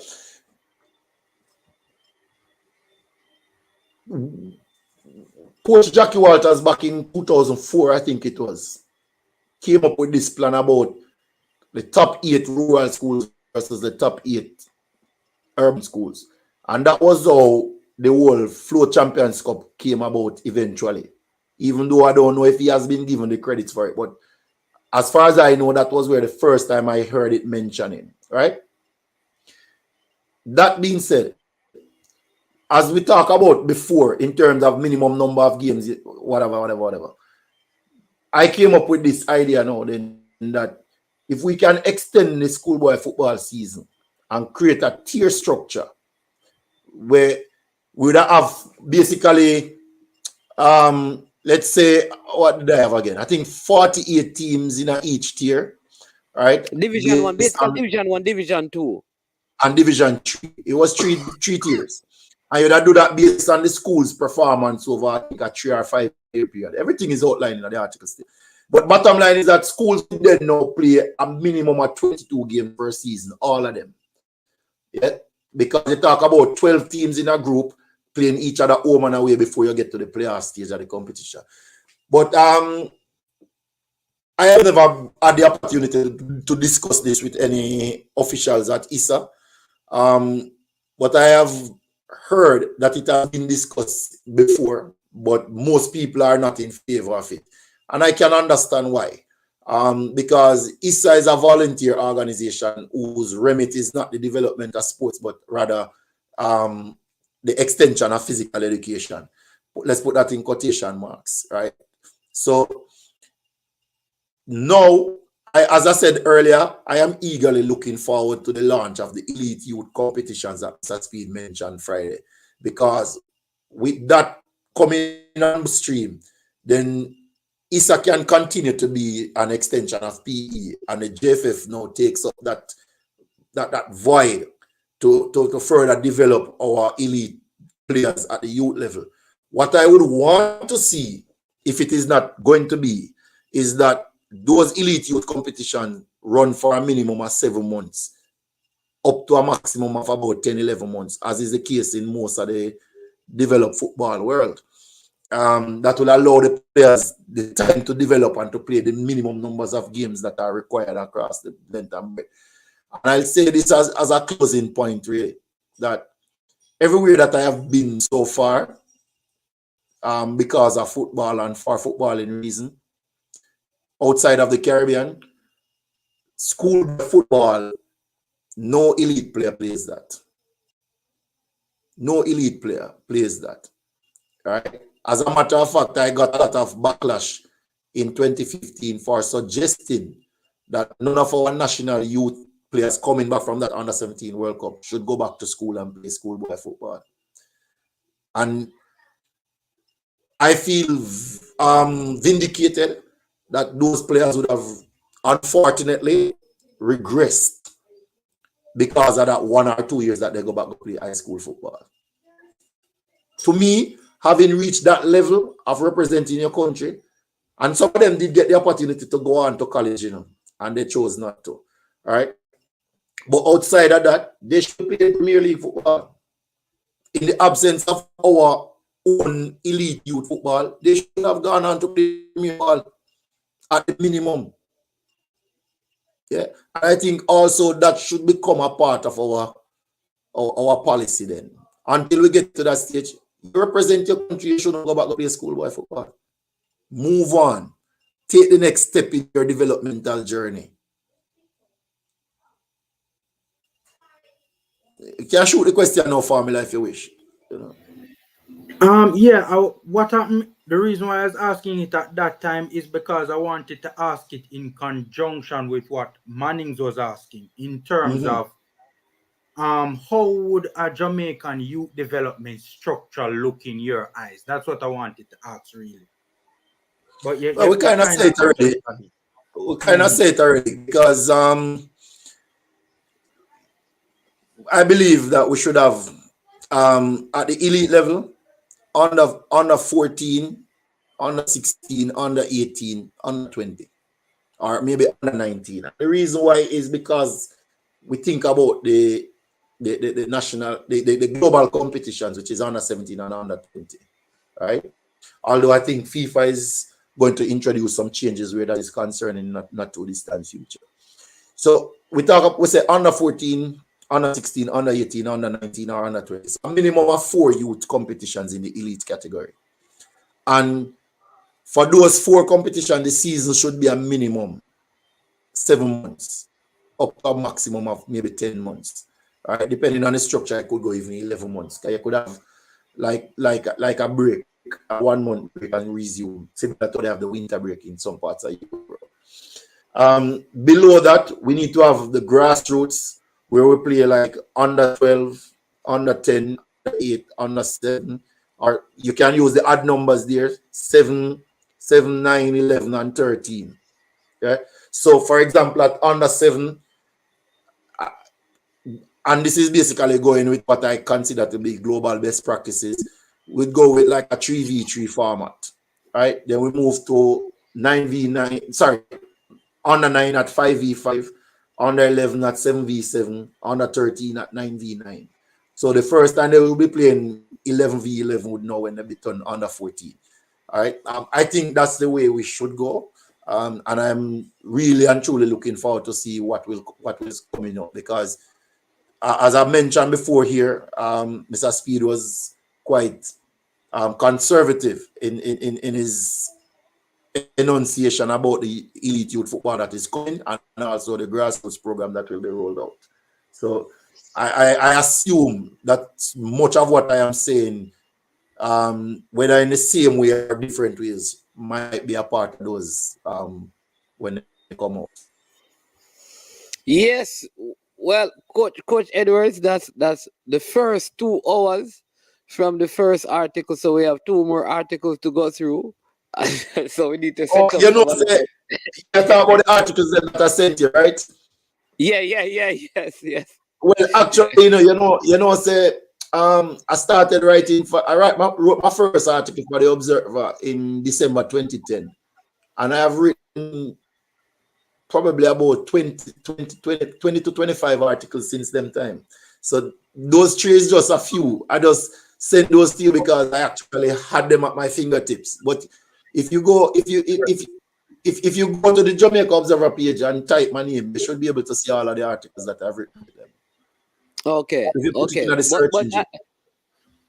Yeah, I well, was just about to ask, how could I get my hands on those articles, man? Yeah. So we have to do let me just give you see Braxton Iris a small side game, more touches. One from your neck of the wood that Braxton Irie healing you up. So more touches, decision making. Bless me, boss, right on the ball. And then I saw Coach Jerry Miller from your neck of the wood again, earlier. Bigging you up. Good analyst, I don't know. Video analyst, I don't know. That's a next young person out there that I see. Brilliant mind. Brilliant, absolutely brilliant mind. I'm telling you, one of the young brilliant minds out there. I can't understand how a mind like that is not. I don't. Time when come, man. Because we have big things in store for him too, We have some things for him too, man. No worry. Hey, Mina. Oh, people have big things in store for you. Are you agent? Man, this man don't know about it. Careful. Hey, but I seen a question here from Elvis Art that I want to just respond to real quickly. Yeah. Oh, this one about where the money come from. Where the money can come from.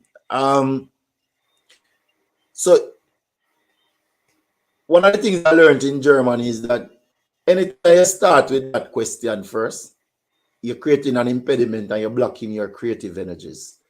Right? Also, you see, when you study quote unquote successful people and people with millionaire mindset, as they say, this is never a question that they ask. In fact, in the book Rich Dad Poor Dad, Robert Kiyosaki talk about don't ask where the money going to come from. Ask how we're going to afford it. Yeah. Right? And it creates a different mindset. We talk about it already still in Elvis, because if we were to consolidate the clubs that we have now and the resources that we have in the different clubs and so on, and bring people together, right? Then you have more energies, more minds that can put to use, right? And there's a lot of ways in which funds can be resourced. Funding can be resourced, correct? And then lastly, in my opinion, I can't speak for anybody in absolute certainty, but I believe that if we are organizing this way, corporate Jamaica would be more inclined to invest their monies. Not only would they be more inclined, but they would get greater value for the money, because the money is not going to be invested in a way that gives them greater presence, and especially over a longer period of time. Yeah, but in time, we can get there. Not all impossible. Anything at all we have the will to do, we can find a way. I always let me just help with the money issue. And I read the Rich Dad Poor Dad, but I always tell people about this these guys, and him talk about it takes money to make money. But I'm not going to get into that. But you know what is funny? When people have corn, the grains to sow, they don't ask where corn is going to come from. They find the soil first and they sow the grain because they think the soil is fertile. What we need to create is not the money yet, is to find the soil. And the soil is the system that you're speaking about. And when you find the proper soil, then the grain will come. And when that grain get planted, it will multiply. Because one thing I know is that money attracts money. That's how money works. And that is why a man rather give $10 million to a billionaire than give $10 million to a pauper.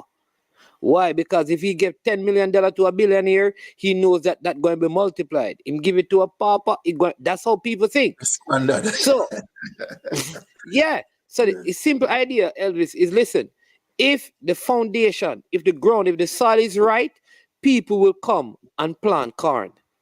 So the first thing you have to do is to get the systems, the proper systems in place.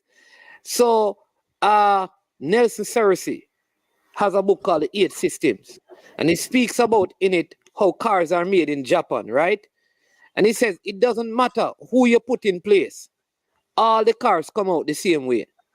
You know why? Because they have a system that produces car.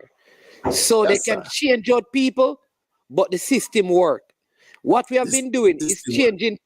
Here's what we have been doing is not have a system and changing people. Here's what we need to do. We need to have a system, and then personnel don't matter. Let the system work. Absolutely, And 100%. The problem we have is not person. We don't have a personnel problem in Jamaica.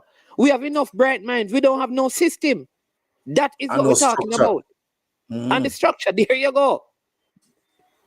And until that is changed, it don't matter who you pay to do the job. The personnel cannot do what the system, they cannot put out what the system is not designed to create. At the end of the day, the only thing the personnel that you employ can get at the end is what the system was designed to do. And what system we have in place. Will we get a World Cup team from our system? It has been proven over the last 5 cycles that our system cannot produce a team to qualify for the World Cup. So don't change personnel, change the system. Yes, sir.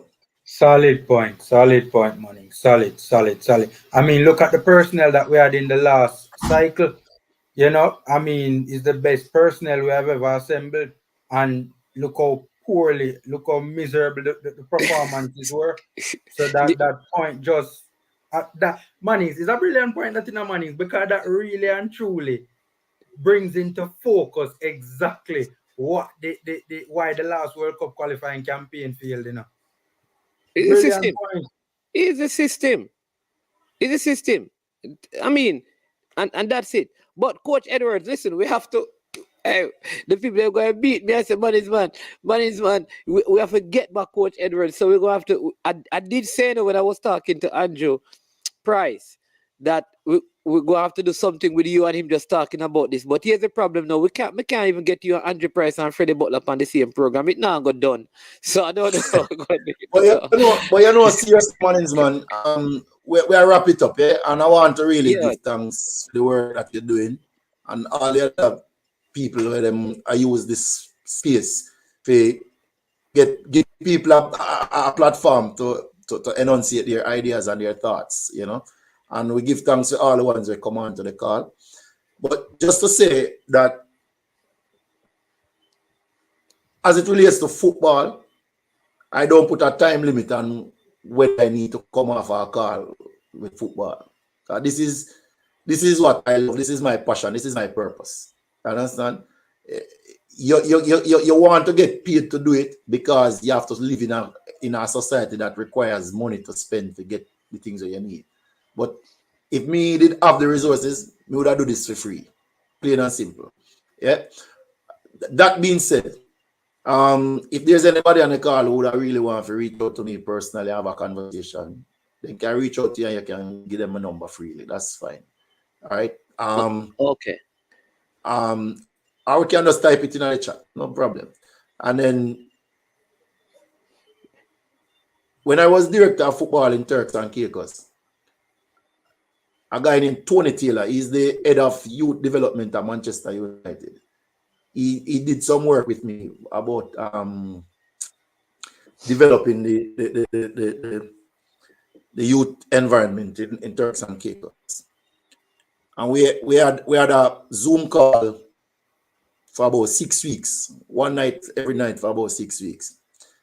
And the final call, after everybody else left the call, it was me, him, my FIFA mentor, and Dean, who is now the head coach, who is now the technical director. So 4 of us stepped on the call. And that conversation went on for about another 3 hours. When the man come off of the call, it was like 3 o'clock in the morning in England. And I literally feel guilty and bad. And I say it to the man, and the man said, Coach, you're crazy. This is football. This is what we do. Add value to your program, and you are also adding value to us. So make we talk. Yeah. I'm going to give thanks to Tony because I can literally just send him a text message at any point in time and know say I'm going to respond. Yeah. And he has He has invited me into his WhatsApp group that Ask the Coach with over 200 coaches from all over the world. Almost daily, we get information and knowledge. And if I have a question, I just put it in the chat and guaranteed somebody will respond. Guaranteed. You know, so I just want to put that out there still. Say, when we are the football, we don't put no limit on it. Yeah, but listen, people, go ahead. And that is so true. Listen, man, let me tell you. Like, throughout this platform, I've some conversations like they are never ending. You are one of those persons. Just talking to even Andrew Price, like Freddie Butler, I can call the names. You see, Boris Johnson. You know what? Talk football about Boris Johnson. I tell you, listen, and there's a joy that you get to be able to discuss that. But you know, we are very grateful for you coming on. Like I said, you know, a teacher by profession, and you can see this how you put things together. Well learned. You understand me? Not just by getting subjects and getting degrees, but just the understanding and the exposure to different cultures and different systems and what works, taking transferable principles. And these are the kind of things we want. We want to see in our space in football, because for too long in our culture, it has been seen as the sport for the uneducated and the sports for the hooligans and the vagabonds and the nobodies of this world.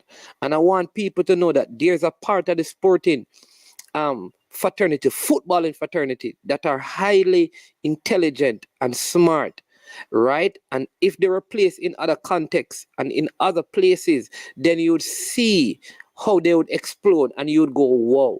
So I always tell people that we don't pay value to our footballers, because it has always been, it's not seen like cricket. And if you see a man standing up with him football boots and a man standing up with him cricket bat, the taxi man taking up the man with the cricket bat, because a cricketer is always seen as more intelligent and respectful than a footballer. If a man have a spikes and one man have a football in him hand, that taxi man go and pick up the man with the spike. That person, I'm telling you, because football is viewed in a way. So I'm always grateful when I have persons who can come and articulate themselves in such a way that people who listen will realize that them man are no fool, man. Them man are no stuff. And so, want to thank you for coming on. We will talk. As I come off, I'm going to reach back out to you, because I'm going to have to reach out to Freddie and make the link right away, and so you guys can have the conversation. Sir, Formula Sports, like I said, Coach Edwards, the number is there. He will, I mean, if you want, you can shout him. He will love talk football, bro. So if you call him, he will he will come over there and come and talk as well. You know, he's like that. Yeah, man, give thanks. Yeah, man. So thank you so much, and enjoy the rest of your Sunday evening. Sir Famla, thank you again for coming on. Always appreciate having you on. People go and check out the Formula Sport. He has his channel, always putting out good quality content. I call him the cool, calm, and collective one. He never shouts, he never screaming. He's just, you know, very cool, calm, and composed. You know, I'm trying to be like him, but it's taking a little while, but I'll get there. I'll get there. Somebody saying, say that again, Manning's man. He says, football administration is no joke thing, bossy. I wish some person will have first-hand knowledge of the stuff before they talk. And this is one of the young managers. He just took on part of the job as helping out at Malines. And so when he speaks, he's speaking from experience. And this is somebody who's highly intelligent. People just think like he's some fool people run football and some local man we can read and write, and no. And people play. I tell people that there are players in our league playing right now that have graduated with degrees and with honors, who are playing in our league. In our league, there are guys playing in our league that have 8 and 9 distinctions. The Ace, Cape, and CSEC. In the local Premier League right now. I'm not talking about 1 and 2. I mean, a lot of the coaches in our league right now have degrees. People don't know that. These are not like just some local man who, you know, What man is man? I don't want to get off on another conversation too tough still, but you see, yeah. One of the articles that I wrote, you know, we talk about the perspectives of sports, not just in Jamaica, but Caribbean wide still. right? By and large, sports is viewed as is something that idle people do. People would have nothing to do, right? So it is treated in that way. And if you realize those people who have been very successful in sports and have made a living out of sports, they are not well appreciated by certain sectors of the society either. So there's a social shift that is required for the appreciation that you're asking for to become a natural part of our society. Yeah. Yep. What's the guy? His father used to run one of the teams down in Clarendon. Oh geez. John Thomas, what's his name? Played for Clarendon College, I think, but he went away and he's a doctor. He was playing for Humble Lion last year. Is John Thomas? He's a doctor at the Maple Hospital. All right. And he was playing in the JPL last season, John Thomas. And I think that's his name. He might not tell you a doctor played for Boys Town a couple seasons ago too. Yeah.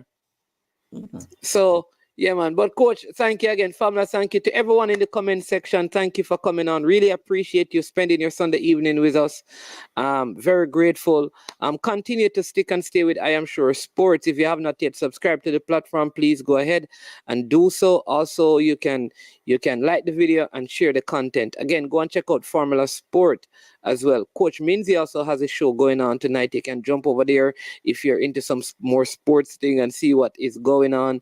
And we're always supporting schools and persons who are on the platform. William Nib, they're doing some drive to help with purchasing gears for their DaCosta Cup team. I'm going to play something to show you how you can support them.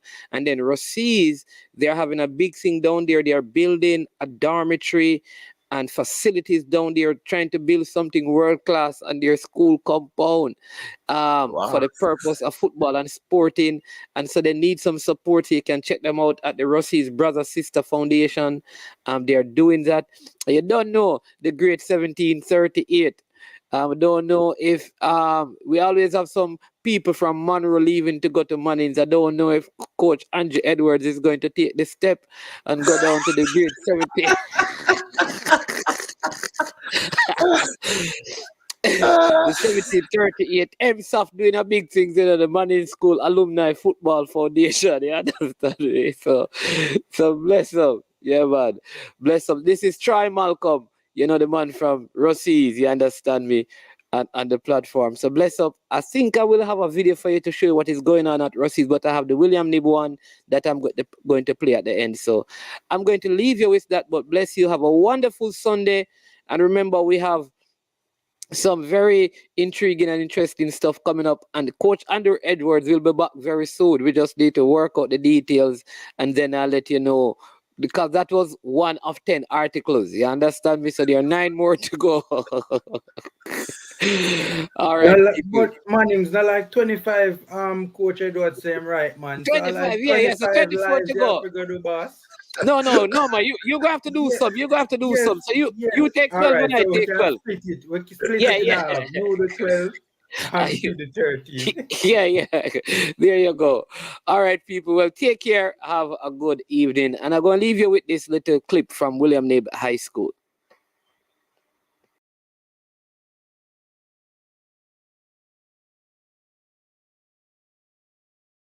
William Nib Memorial High School D-Cup Alumni presents its 3rd annual fundraising barbecue on Memorial Day, May 30th, 2022. Wear your favorite jersey to Wilsonwood Park in Mount Vernon, New York. Remember to take exit 12 off the Hutchinson River Parkway.